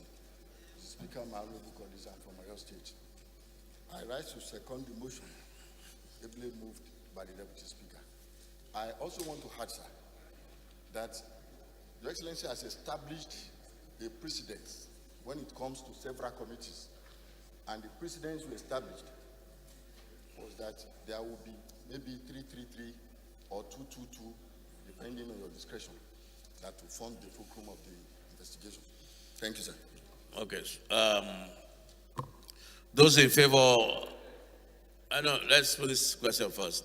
Those in favor of this particular amendment, please say aye. Let's get to say nay. Ayes have it. What's your amendment?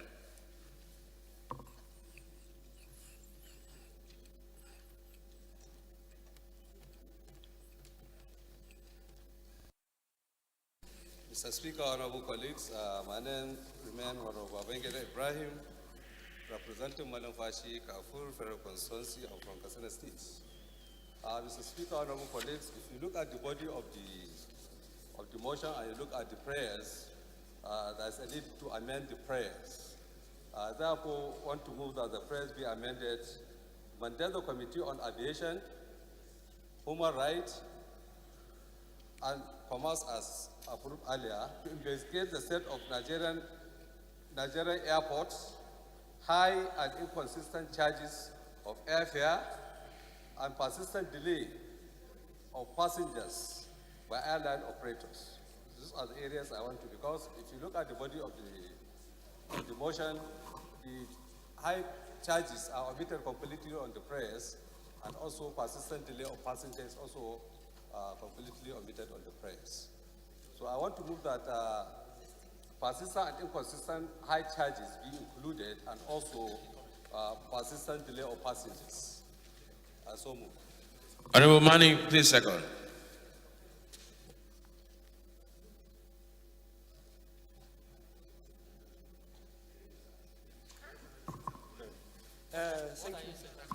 Mr. Speaker, honorable colleagues. I am from Katsina State. Amin Ashurman is my name, representing Midamani. I rise to second the motion, heavily moved by Honorable Babangida. No, amendment, sir. Made by Babangida, and I so second. Thank you. Thank you. Those in favor of the amendment, please say aye. Those against, say nay. Ayes have it. Those in favor of the motion as amended, please say aye. Those against, say nay. Ayes have it. Because of the unwieldy number of so like we said last time, I guess the chairman of the three committees will select 10 members, so we'll make it 30 members.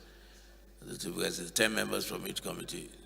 That's the prerogative of the chairman of the committees. Human rights, commerce, and aviation. Aviation, yeah, I mentioned it. Yes.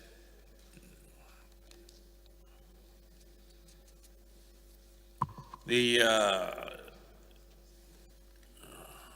11th order of the day is a motion on the need for government's special intervention in improving the living standards of coastal communities, standing in the name of Honorable Kolade Victor Akinjo. Honorable Akinjo is invited to move the motion.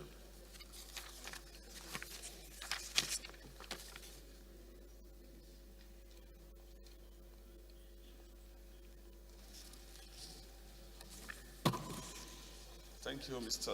Speaker. My very respected colleague, my name is Kolade V. Akinjo, and I represent the very good people of Elijah South Federal Constituency. I'm an Elijah man from Ondo State.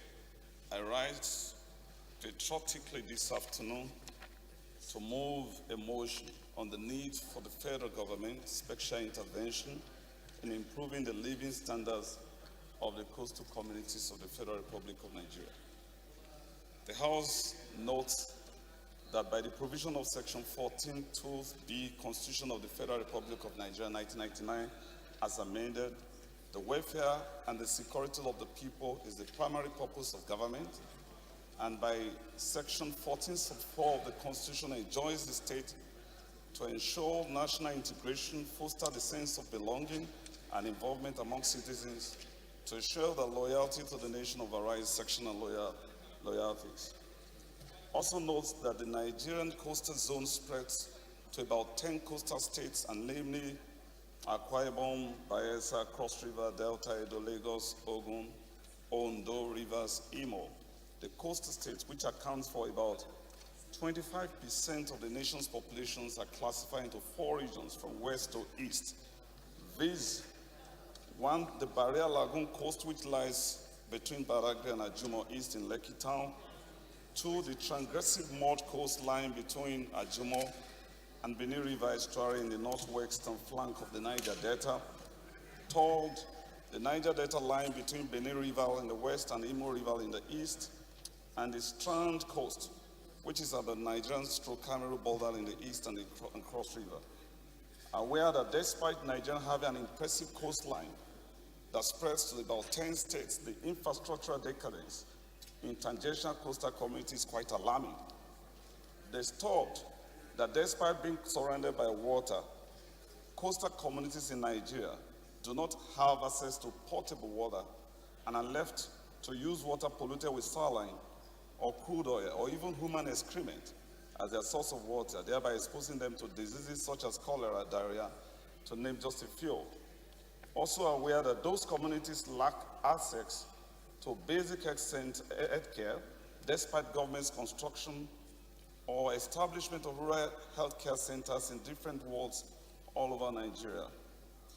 Further aware that the National Health Act stipulates that primary health care centers be constructed in each ward comprising the Federal Republic of Nigeria.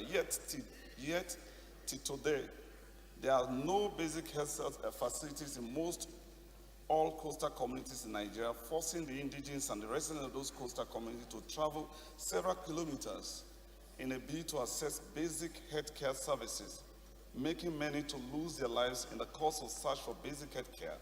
And in the case of pregnant women, they have to resort to traditional means of midwifery as only means of health care, resulting in high mortality and avoidable deaths.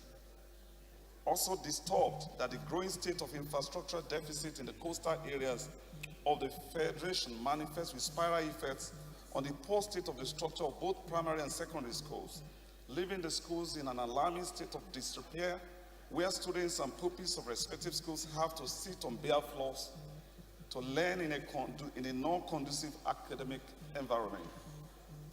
Further disturbed that the adumbration of challenges of the coastal community mentioned above are equally extended to a worrisome situation where many of the coastal communities in Nigeria are not connected to national power grid, no critical effort to make them enjoy solar power grid support of even the federal government. Worried that telecommunication connection in coastal communities is equally very poor, and that the budget of the federal ministries and prasa seem to overtly silence on the infrastructure predicaments of the coastal communities. Further aware that the federal government, through various interventions, has created some ministries, agencies, and parastatals to take care of some challenges of the coastal areas of the Federation, including the Federal Ministry of the Niger Delta, the Niger Delta Development Commission, NDDC, but with obviously minimal outcome in the sense that some of the agencies have lost its focus and many are currently bedeviled with crises of corruption and ineptitude. Worried that there are some intervention agencies of the state charged with development of oil-producing states in Nigeria, several of the coastal communities in Nigeria do not fall within the mandate of both Niger Delta Development Commission, and hence the need for federal government deliberate direct intervention, improving the standard of living and provision of basic infrastructures of the coastal communities in Nigeria in a bid to restore sense of belonging of the coastal communities.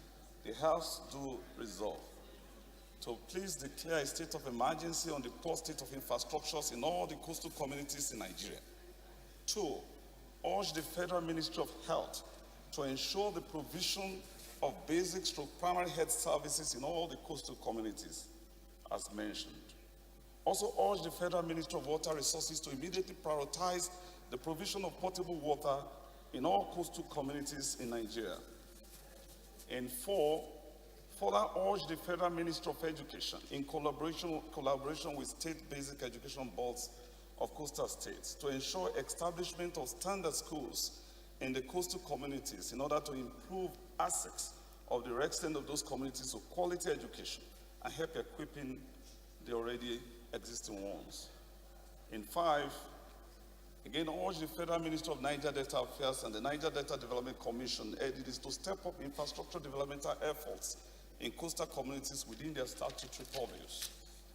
And lastly, mandate the committees on Niger Delta Development Commission and then that of the Ministry of Niger Delta Affairs to ensure adequate and strict compliance. Thank you, Mr. Speaker, for granting me the grace to move this very important motion. I so move. Honorable Manusoro.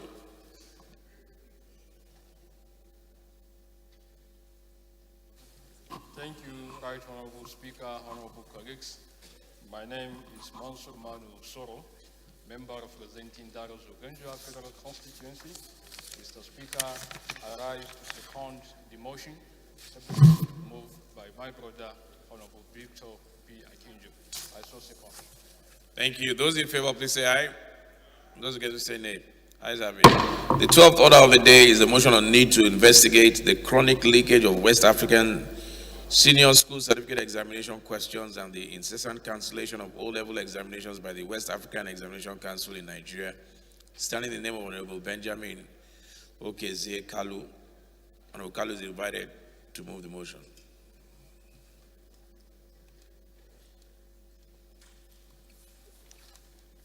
Thank you, Your Excellency, Honorable Speaker, and most distinguished colleagues. My name is Benjamin Okezie Kalu. I represent the good people of Nigeria, starting from Ben, the federal constituency. Mr. Speaker, honorable colleagues, I'm from Abia State. I rise to move a motion on the need to investigate chronic leakage of the West African Senior School Certificate Examination questions and incessant cancellation by the West African Examination Council in Nigeria. Mr. Speaker, honorable colleagues, the House notes that West African Examination Council, WAEC, is the body responsible for the administration, monitoring, supervision, and evaluation of the West African Senior School Certificate Examination in Nigeria. The House also notes that WAEC is the foremost O-level examination in Nigeria, which is usually taken by over 1.5 million candidates every year. Mr. Speaker, honorable colleagues, the House recalls that on September 15, 2021, in a notice issued by the Public Affairs Department, WAEC Council Physics 2 and Physics 1, and Business Management 2 and Business Management 1 examination, which were originally scheduled for Wednesday, September 15th, 2021, citing leakage of some examination papers on social media as a reason for the cancellation. The House also recalls that WAEC has at several times in the past cancelled examination for similar reasons, including the cancellation of literature in English papers taken by private candidates in 2021. The House is cognizant of the fact that the reasons do not warrant cancellation of an examination of such magnitude, and such repeated cancellations are indicative of ineptitude on the part of examining body.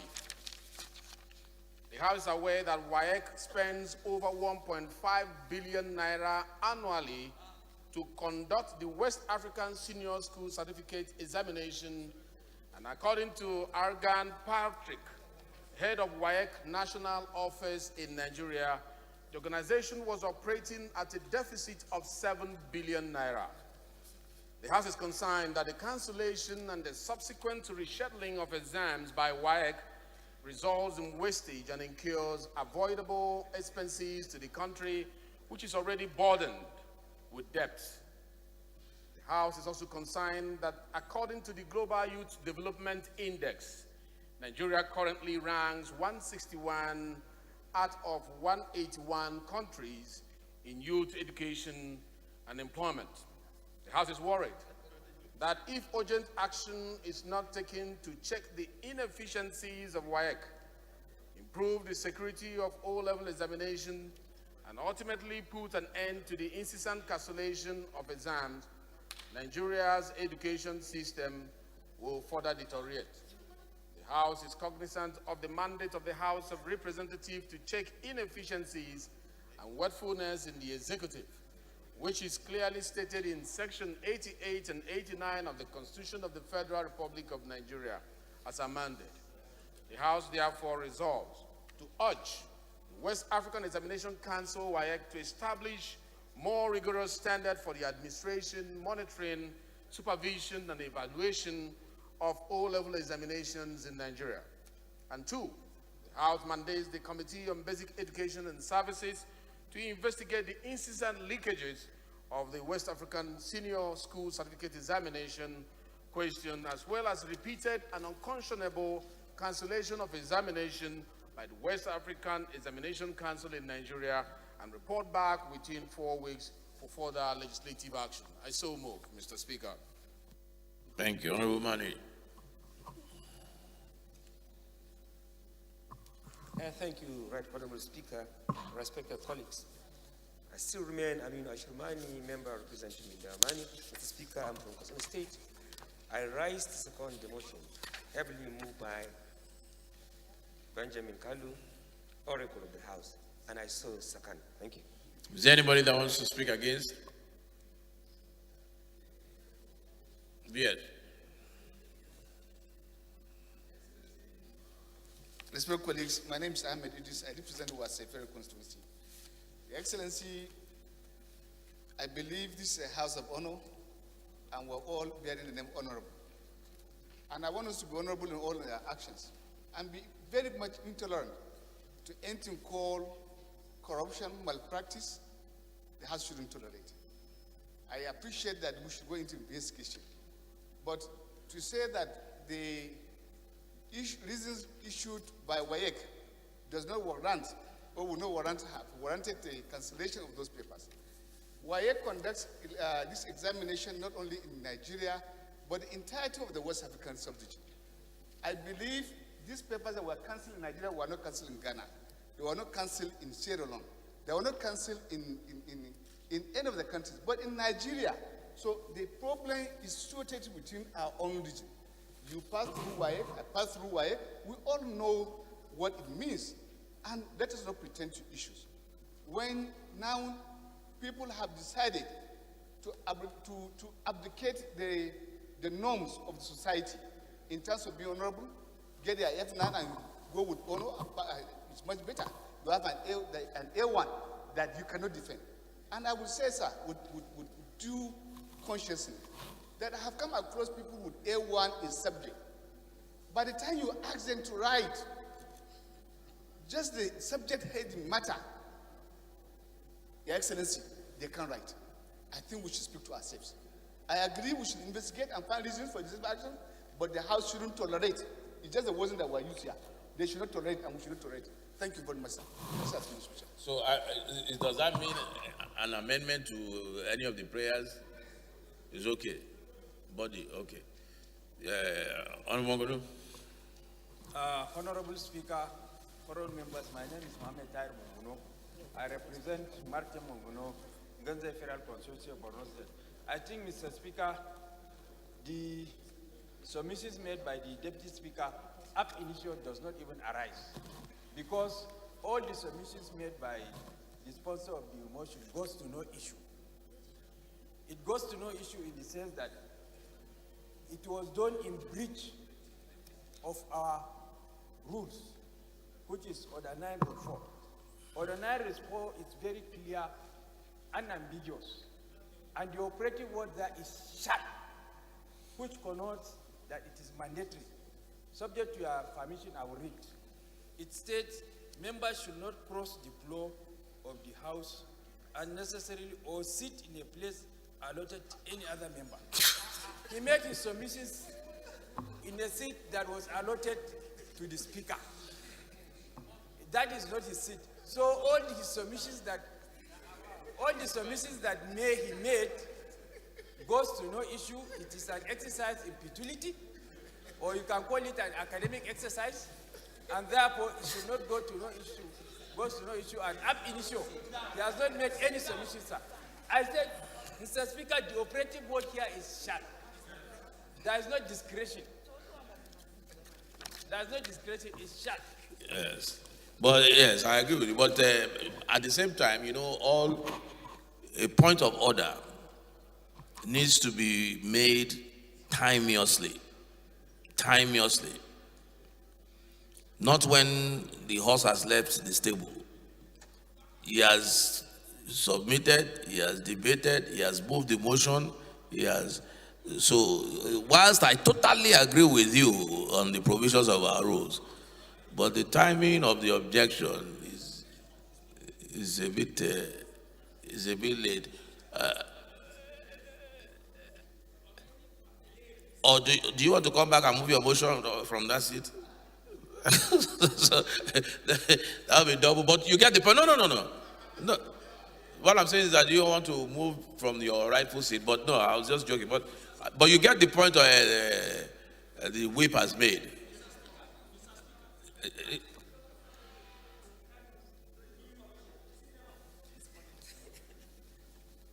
Yes. Mr. Speaker, I think you've forgotten that you are the sitting chair. Mm-hmm. And excuse me. And can you please? I still have. You have not been recognized, Mr. Speaker. What I'm trying to say. What I'm trying to say, sir. Okay. Hold on. Yes.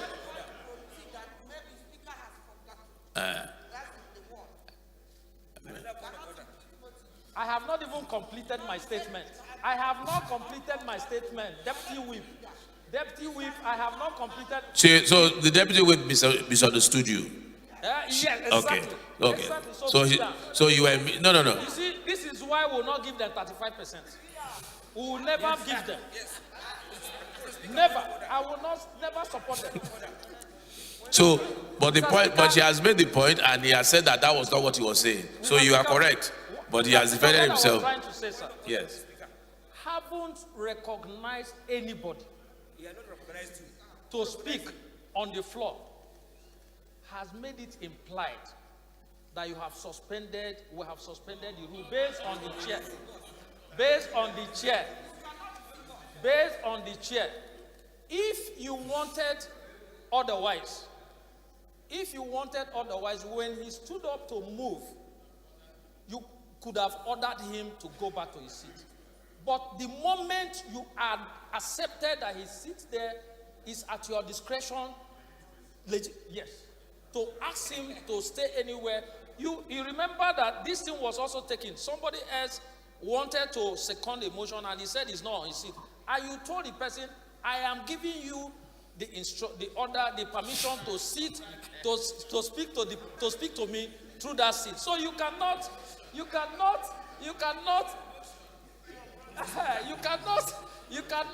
take a decision on one and come back to another one and not take another decision.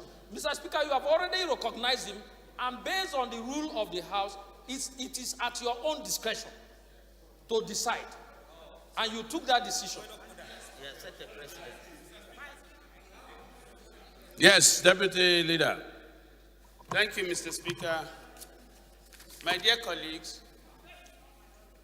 it is the responsibility of the Speaker to exercise his discretion. It is not to be exercised by the minority leader of the House.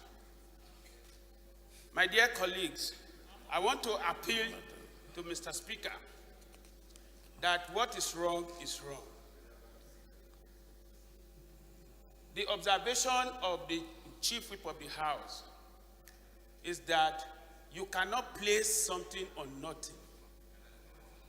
We are legislators, we are lawmakers, we must respect the law. We made this rule in our order schedule, a standing order, that it is compulsory for everybody to make his presentation from his or her seat. That we had allowed it sometime in the past without anybody drawing the attention of the House to it does not mean that we should allow it to continue. On this occasion, sir,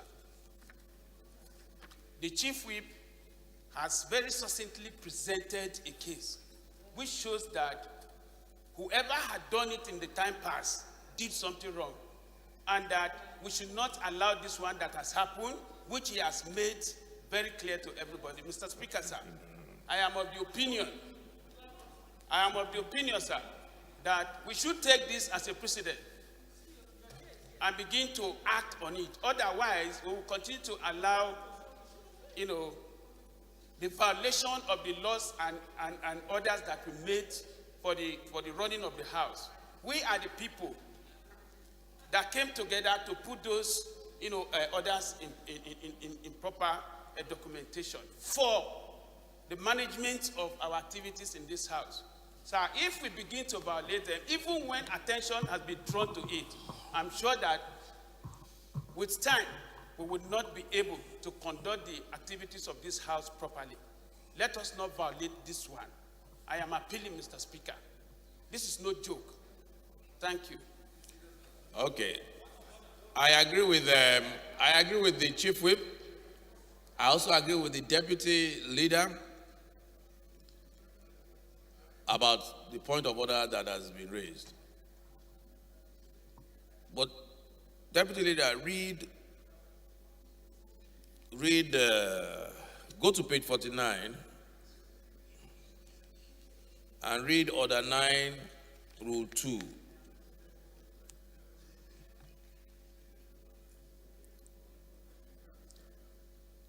Order 9, Rule 2. On point of order. Page 49, on raising a point of order. I talked about time, it must be raised timelessly. So read that. Yes. 2-1.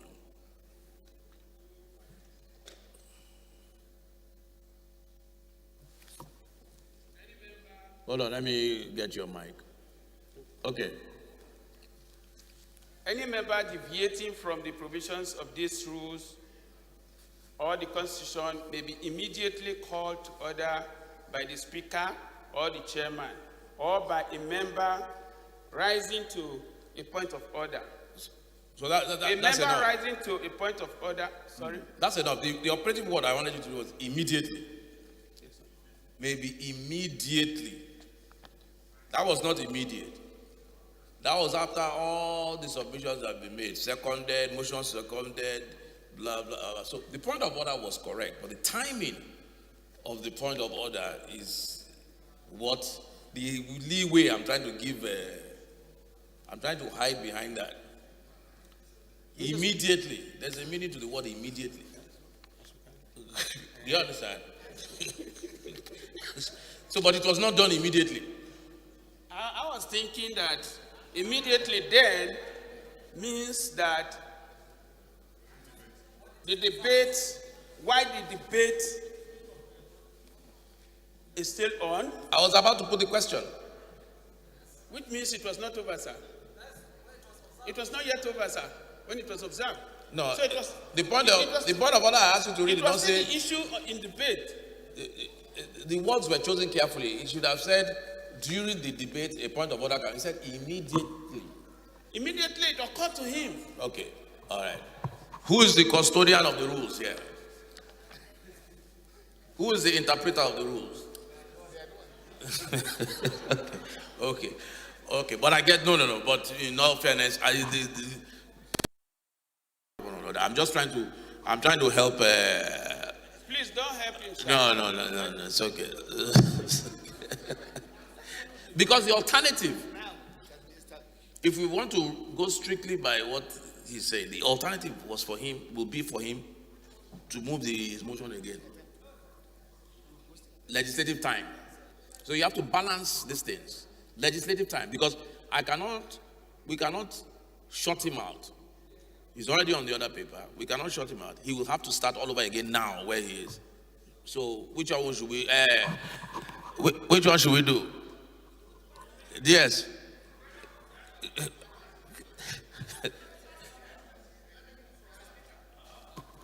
Yes, Mr. Speaker, my name is Amelidis. I represent UASI.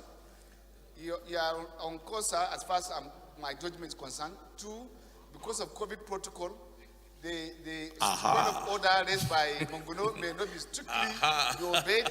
So that will not be setting a standard that we cannot sustain, sir. Thank you. COVID protocol. Yes.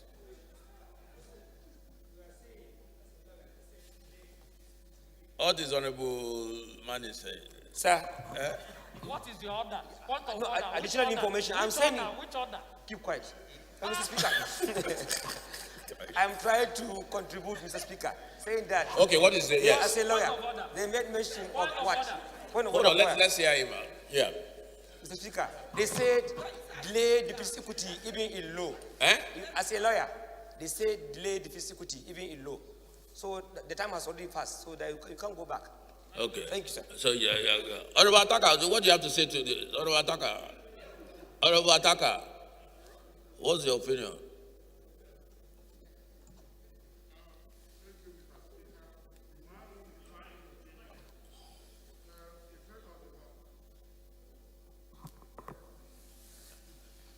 Mr. Speaker, thank you very much. My name is Honorable Adekoya. Effect has overtaken the issue. The honorable member has moved his motion. The motion seconded as appropriate, debated, and we are waiting for your rule. So for us to go back again, to me, is wasting of our The events have overtaken it, but for the future is why I'm doing this exercise. Oh, for the future. So that we have a precedent. We will go to the rules and apply it as appropriate. But for now, it should Honorable Soro, thank you. I agree with you. Honorable Soro, do you have an opinion on this? Okay. What does that say? Mr. Speaker. What about whip? Yes. Okay, Honorable Speaker, honorable members, I remain Mohammed Tahir Monguno. I represent Martin Monguno, Ganze Federal Constituency of Borno State. I very much respect the the opinion of the Speaker before the ruling. I also very much agree with the fact that the Speaker is the custodian of our rules and he is the interpreter of our rules.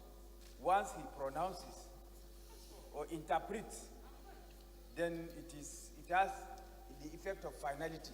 But I still want to draw the attention of Speaker to Order 7 Rule 3. That is under duties and functions. What page? Page 21. 21. Order 7 Rule 3. Okay. Yes. Go ahead. It says the Speaker, he shall have general control. He means it is referring to Speaker here. He shall have general control except as provided by rule or law of the Chamber of the House or of the corridors and passages. That means, Mr. Speaker, your hands are tied. Once it is provided by rule, our rules, or by law, your hands are tied. You have to strictly. So, no, it's okay. You have to give it literal interpretation. But wait, let him finish. Wait, let him finish. Let him finish. So that's Order 7, Rule 3, right? Mm-hmm. Order 7, Rule 3 is for Speaker Pro Tempore. Check it. That's what he's reading. 7-3. I'm correct, but that's the old budget. Mr. Speaker, as I'm saying, Go ahead. Literal interpretation. In such cases, the clear and unambiguous provision of our rules should be given its literal, should be given its ordinary meaning. No inference should be given to the provision because it is clear and unambiguous.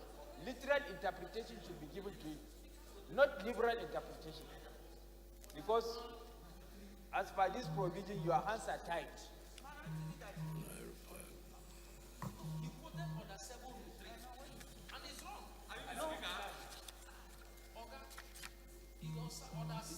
Richard.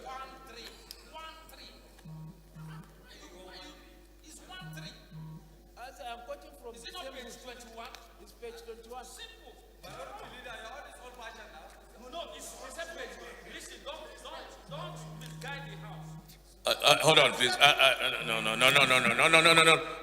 Minority Leader, please. We can't engage debate like this. Yes, please relax. Relax. When I recognize you don't talk to each other on the floor. Yes, you address the chair. Yes. No, not yet.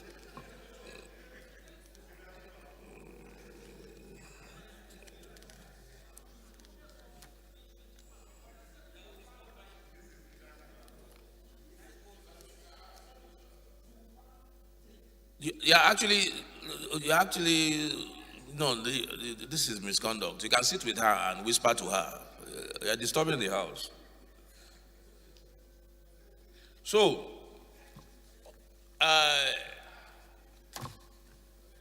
the Chief Whip has referred to Order 7, Rule 3, which basically, in his own opinion, says that I am bound by the rules of the House, correct? That's your position. Okay.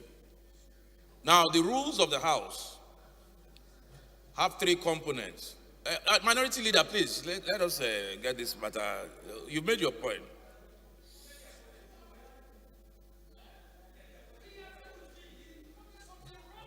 It's okay, Minority Leader, please.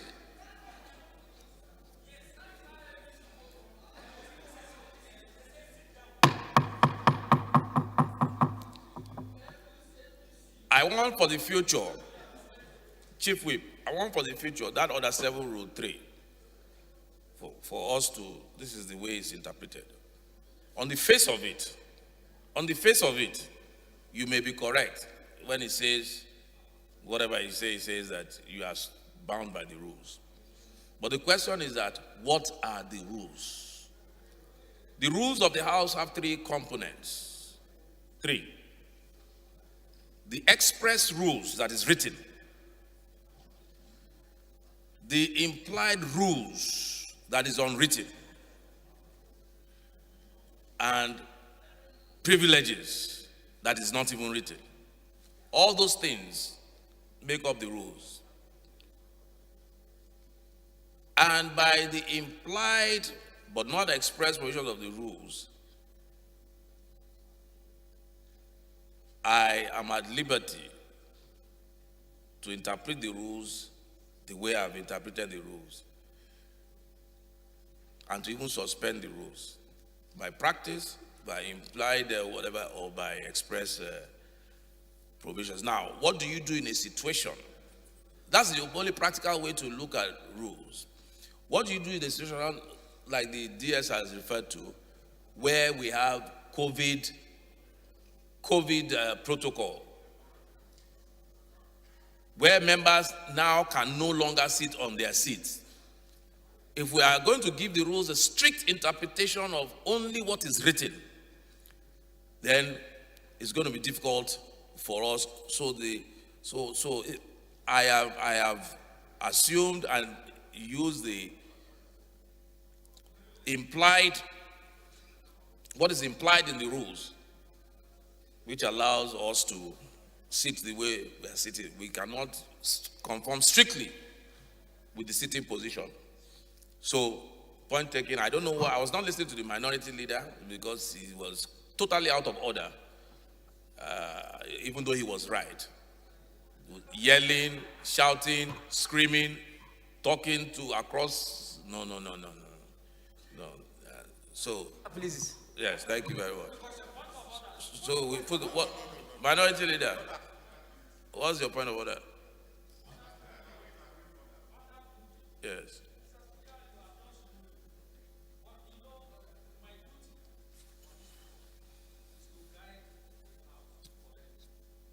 Your duty on this floor is to guide the House. Go to minority leader and read your duties there. Okay. And show me where it says that you have the duty to guide the House. My duty as a member of this House, yes, forget about minority, okay, is to bring up an issue that will make the House look laughable. The Chief Whip quoted Order 7, Rule 3, which is totally wrong. Okay. What he meant was Order 7, Rule 1-3, 1 sub 3. Okay. And that was what I was trying to bring before the House. We are being watched by Nigerians and all over the world. Where we are quoting something wrongly, we would be taken to the dustbin. And I was trying to draw your attention to that, and he has acknowledged that he wrongly quoted it. That was all I wanted to say. Nothing else. I understand, but it was not, he did not wrongly quote. He did, sir. He read what he was quoting, and he was correct. He wrongly cited. There's a difference. There's a big difference. He wrongly cited. Thank you. And used the wrongly cited to... So all that noise was, you were even wrong in the word you used, quoted. So all that noise, you were even wrong. Let's put the question. Osai, not you today. No. You will just complicate the whole matter. No. You will complicate the whole matter, Osai. No. So we'll put the question to Honorable Ben Carlos. Look at the commotion you've caused in the House. 30 minutes. Those in favor of Honorable Ben Carlos, I'm even scared to put this question now. Those in favor of Honorable Ben Carlos' motion, please say aye. Those against, please say nay. The ayes have it. Okay.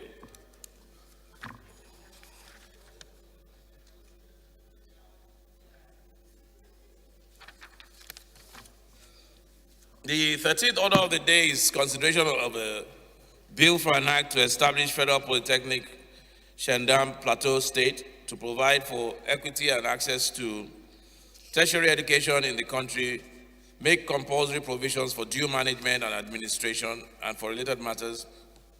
Honorable members will recall that the bill was committed to the Committee of the Whole on Wednesday, 11 December 2020. I now call on the Leader of the House to move for its consideration.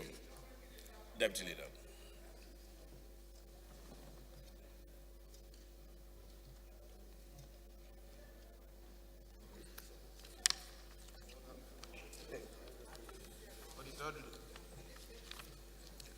Mr. Speaker, my dear colleagues, Comrade Peter Ohiozoje Akpatisin, MNI.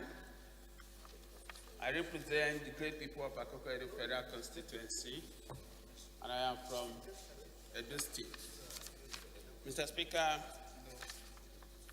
I rise to move for the third reading of a bill for an act to establish Federal Polytechnic Shedam, Plateau State, to provide for equity and access to tertiary education in the country, make comprehensive provisions for due management and administration, and for related matters, HB 395. I so move, Mr. Speaker. Any seconder? Any seconder? Honorable Ben.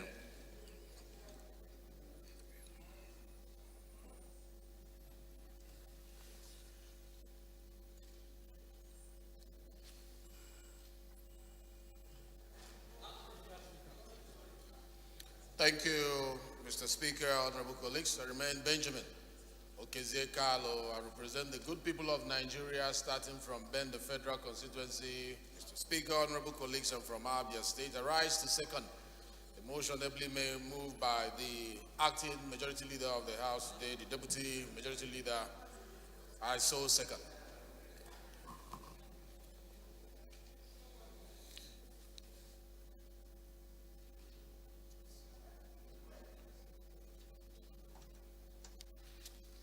Those in favor, please say aye.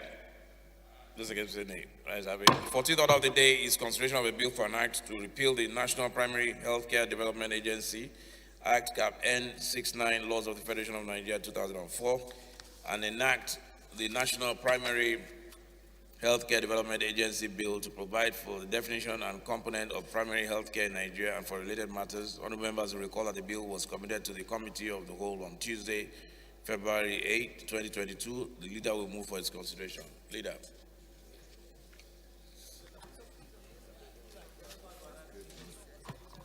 Thank you, Mr. Speaker, my dear colleagues.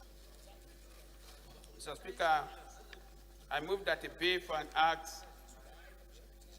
to repeal the National Primary Healthcare Development Agency Act Cap N69 Laws of the Federation of Nigeria 2004 and enact the National Primary Healthcare Development Agency Bill to provide for definition and components of primary healthcare in Nigeria and for related matters. HB 39 be read for the third time. I so move, Mr. Speaker.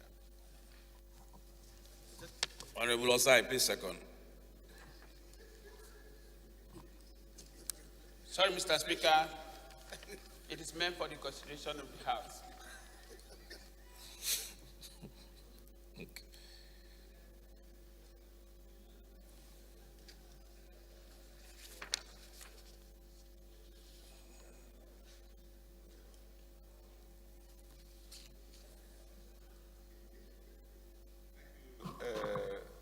Distinguished Honorable Excellency, the Speaker of the House of Representatives of Nigeria,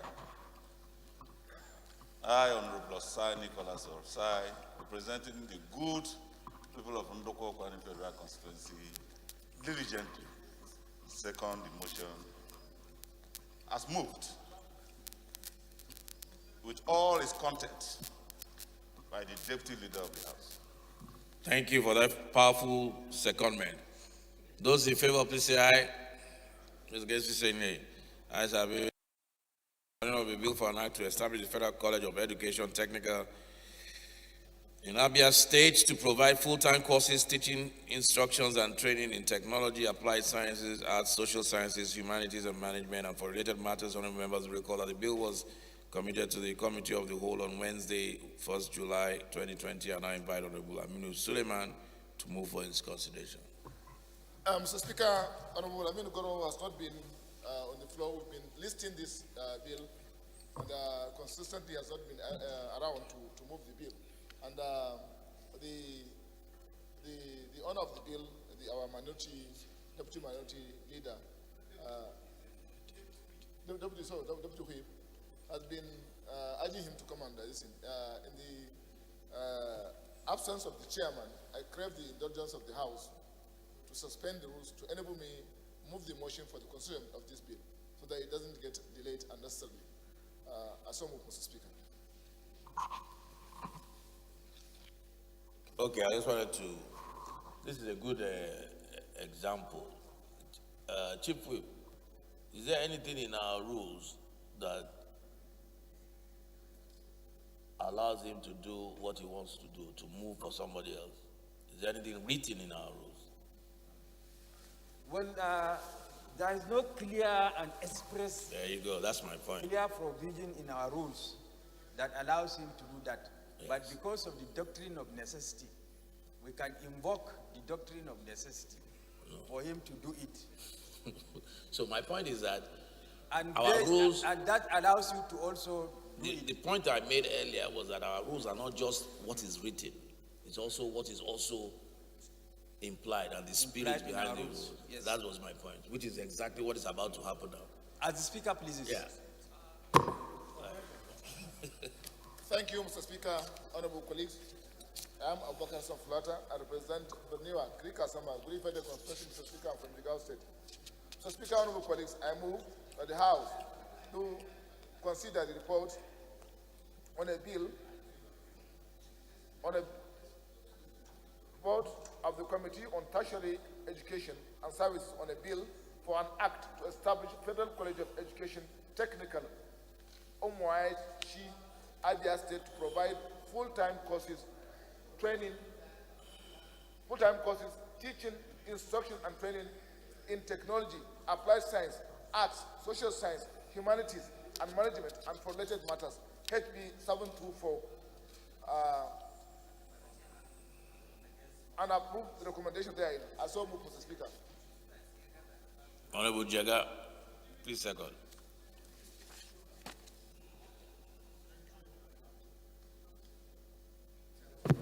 Thank you, Honorable Speaker, my distinguished honorable colleagues. My name is Mohammed Umar Jega, representing Aleru Gondu Jega Federal Constituency. I rise to second the motion, heavily moved by my honorable colleagues, Chairman, Rules and Business. I so second. Thank you. So, those in support, please say aye. Those against this say nay. Ayes have it.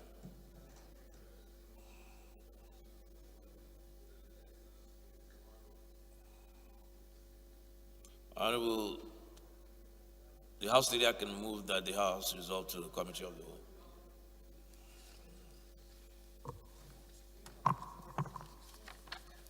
Mr. Speaker, distinguished colleagues, Comrade Peter of Jack Party MNI, I move that the House do resolve to Committee of the Whole to consider report. I so move, Mr. Speaker, in the House. Honorable Muraino.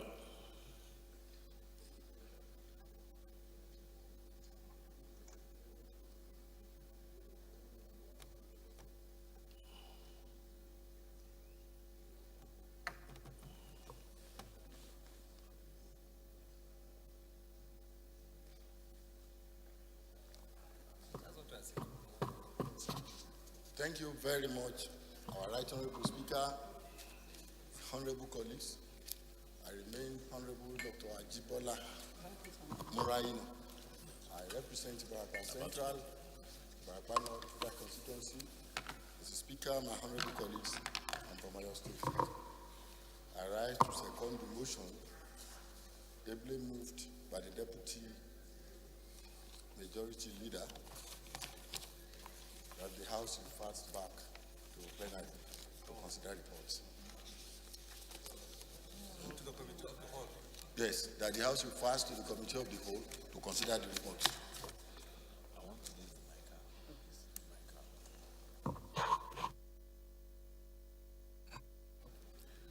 There are about 25 members on the floor. Please submit your names to the Deputy Speaker. I have an assignment for you. About 25 members on the floor, I counted them. Please submit your names to the Deputy Speaker. We'll resolve to the Committee of the Whole. Those in support, please say aye. Those against, please say nay. The ayes have it. The 25 members does not include, I have not counted the principal officers, please. They are not included. Just the floor members. Thank you.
Respected colleagues, the first bill to consider is for an act to establish a federal polytechnic, Shandam, Plateau State, to provide for equity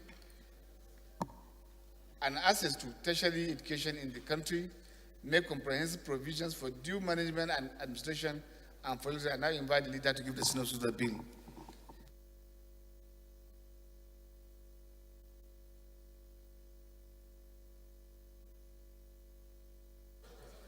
Point of order. Okay. With regards to the debate we just had now on 9-4, I want to ask if we are properly seated, because I'm seeing Honorable Osai sitting there. In the committee of the whole. So we can come closer. You can come closer. Thank you, Mr. Chairman. I just wanted that clarification. Thank you. Thank you. Clause 1. Carried. Clause 2.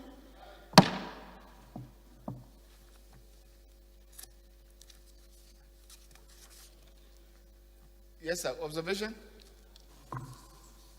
Thank you, Mr. Chairman. I'm from Bauchi. My name is Mansour Manu Soro. Mr. Chairman, I went through this bill. I found out that the provisions for finances is not captured. So I don't know if... Can you speak to your mic, please? I said I have went through this bill. I found out that the provision for finances for the polytechnic has not been captured. So I don't know if the move of the bill. Finances in terms of the compendium, it is for the compendium. It cannot be captured in the main. His name is there. We wrote it. Bill. Just check. If you are providing compendium for second reading, that's what you are supposed to make. You are supposed to add that one, but not at the point of consideration. Consideration is just for the setting up of the laws. Thank you.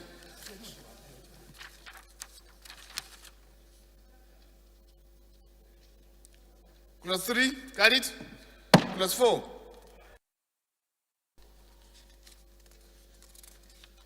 Clause 5.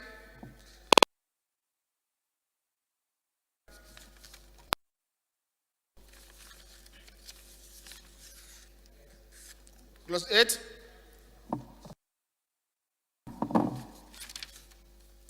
Clause 9.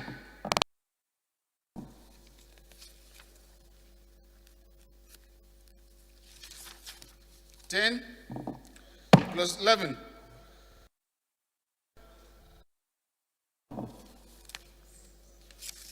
Clause 13.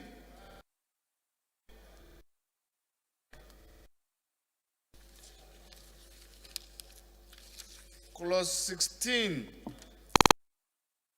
Clause 17. 18. Clause 21. 3.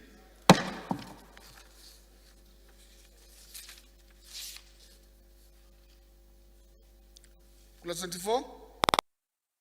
5.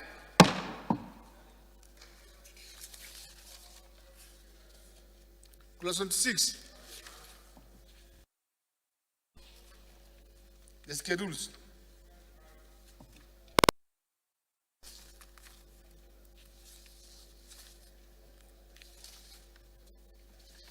Explanatory memoranda.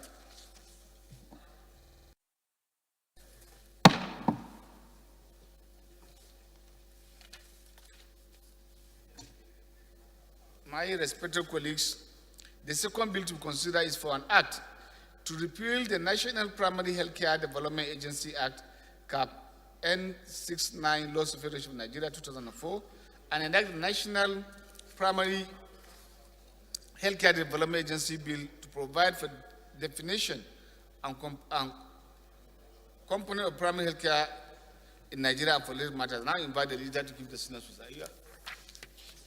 Are you available for the synopsis of the bill? Mr. Speaker, NPHDC is already in existence, but this bill seeks to repeal the old law and reenact a new one to provide for more comprehensive powers for the agency to clearly include elements of healthcare services that were previously not, clearly covered in the old bill, particularly with respect to some of the health issues that came with the COVID-19 that they could not immediately tackle at that point in time. This is to ensure that a National Primary Healthcare Development Center has all the necessary power to do its job for the benefit of Nigerian people. Thank you, Mr. Speaker. My chair. Clause 1. Clause 2.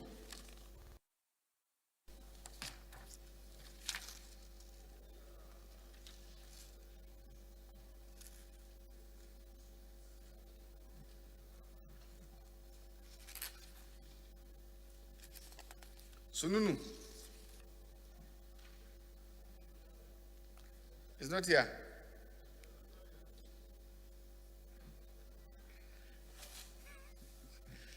Well, we'll do that, and then maybe the clerk, you have to work alongside with him to do the numbering and rearrange. If you get to page 3, you have schedules from that point. You can't have schedule at that level. When you have other schedule, clauses. Clause 3, clause 4, clause 5. Yes, sir.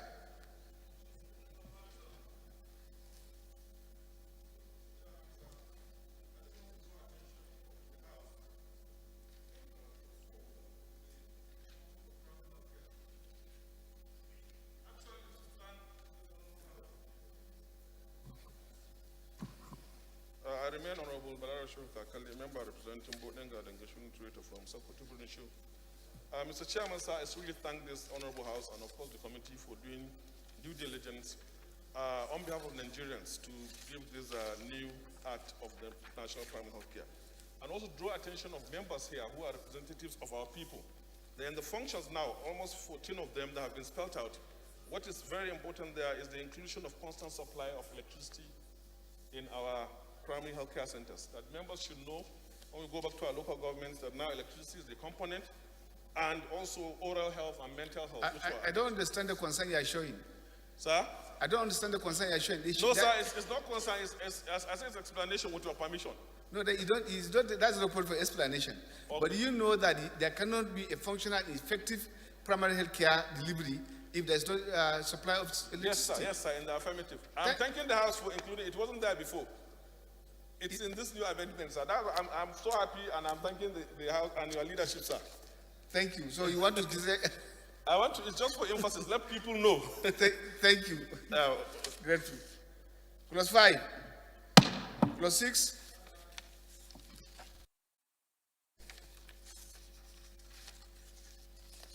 Flatter. Where's clause 6? 7. 8. I just wanted to show that. 9.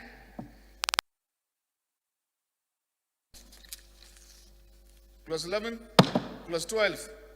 Clause 13. Clause 14. 15.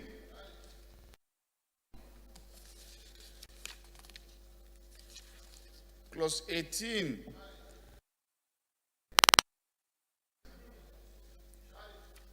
Clause 20. Page.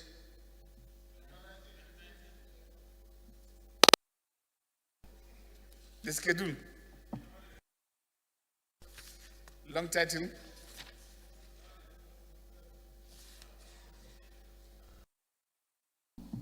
Thank you.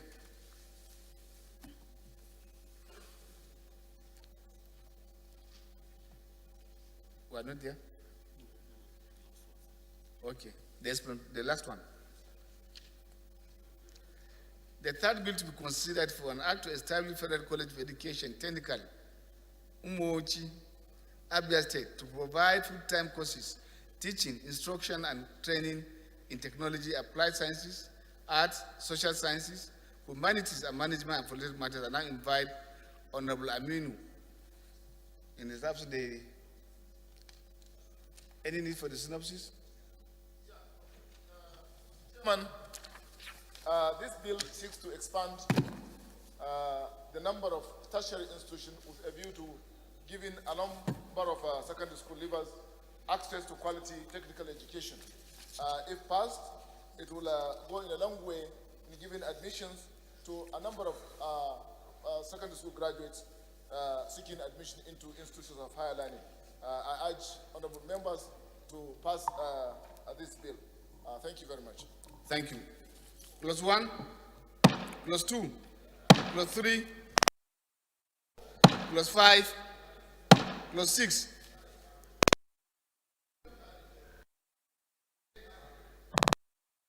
Nine. Clause 10.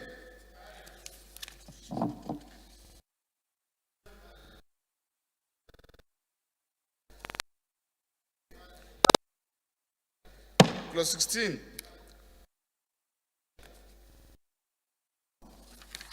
Clause 18. 1. Clause 23. The schedule. Explanatory memoranda. Long title. Leader, move that the House do revert to plenary to report progress.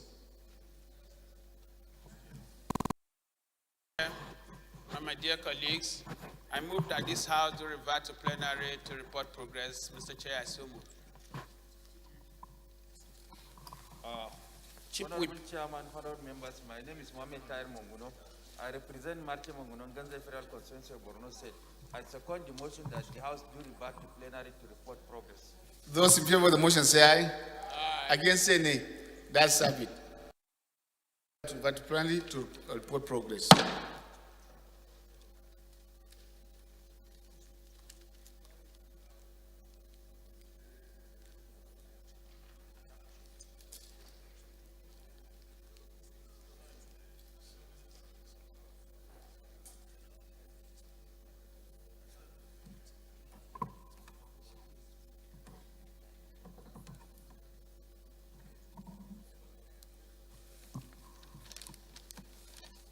Dear respected colleagues, the House and the Committee of the Whole considered the report on the bill for an act to establish Federal Polytechnic Shandam, Plateau State, to provide for equity and access to special education in the country, make comprehensive provisions for due management and administration and for these matters, and approve clauses 1 to 26, the schedule, the long title, and the explanatory memoranda of the report.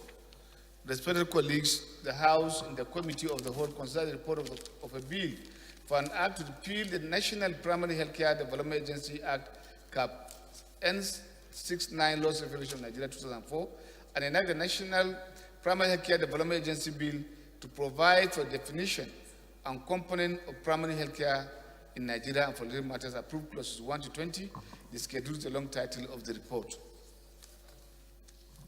Finally, respected colleagues, the House and the Committee of the Whole consider the report of the Committee of Tertiary Education and Services on a bill for an act to establish Federal College of Education, Technical, Umwonichi, Abia State, to provide full-time courses, teaching instructions, and training in technology, applied sciences, arts and social sciences, humanities and management, and for related matters, and approve clauses 1 to 23, the schedules, the long title, the explanatory memoranda of the report. Leader, move for the adoption of the report.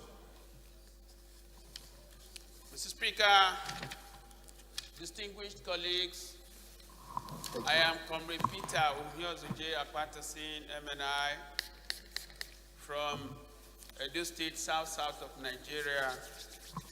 Mr. Speaker, I move for the adoption of the reports of the House as presented by Mr. Speaker. I so move. Acting Minority Leader. When are you decamping? Thank you, Mr. Speaker, distinguished honorable colleagues. I remain Honorable Asai Nicholas Osai, and I represent the Kwani Federal Constituency of Delta State. I rise to second the motion, ably moved by the acting leader of this great house. He is the deputy leader. You know, it is the minority who are now lacking that they are beginning to recruit, so that have people that will fill in the vacancy for them. As moved by the deputy. And I believe Honorable Mutu is aware that today, Delta is something is happening in Delta today. Thank you. Those in favor of the motion say aye. I just say nay. That's it. Why are you looking side by side around you? You know something is happening today in Delta. You know. You are aware. Eh? I don't know. Something is happening in Delta. Thank you. Leader, move for the adjournment of the House to tomorrow, 11 a.m. Thank you, Mr. Speaker. And my dear colleagues, I move that this House do adjourn till 11 o'clock tomorrow, Thursday. I so move, Mr. Speaker. Seconder. Yes, sir. Thank you, Mr. Speaker. Well, leader. Okay, sir. Leader, second. All right. No, leader. Manitou whip. Yes. And Usumol, Abi? Thank you, Mr. Speaker, honorable colleagues. My name is Honorable Gideon Gwani. I come from Kaduna State and I represent Kaura Federal Constituency. Mr. Speaker, I rise to second the motion that this House will adjourn till tomorrow. And I believe you attest that Madam is working. He's trying, sir. He's working. Thank you. Those in favor of the motion, say aye. Against, say nay. That's it. Tomorrow, 11 a.m.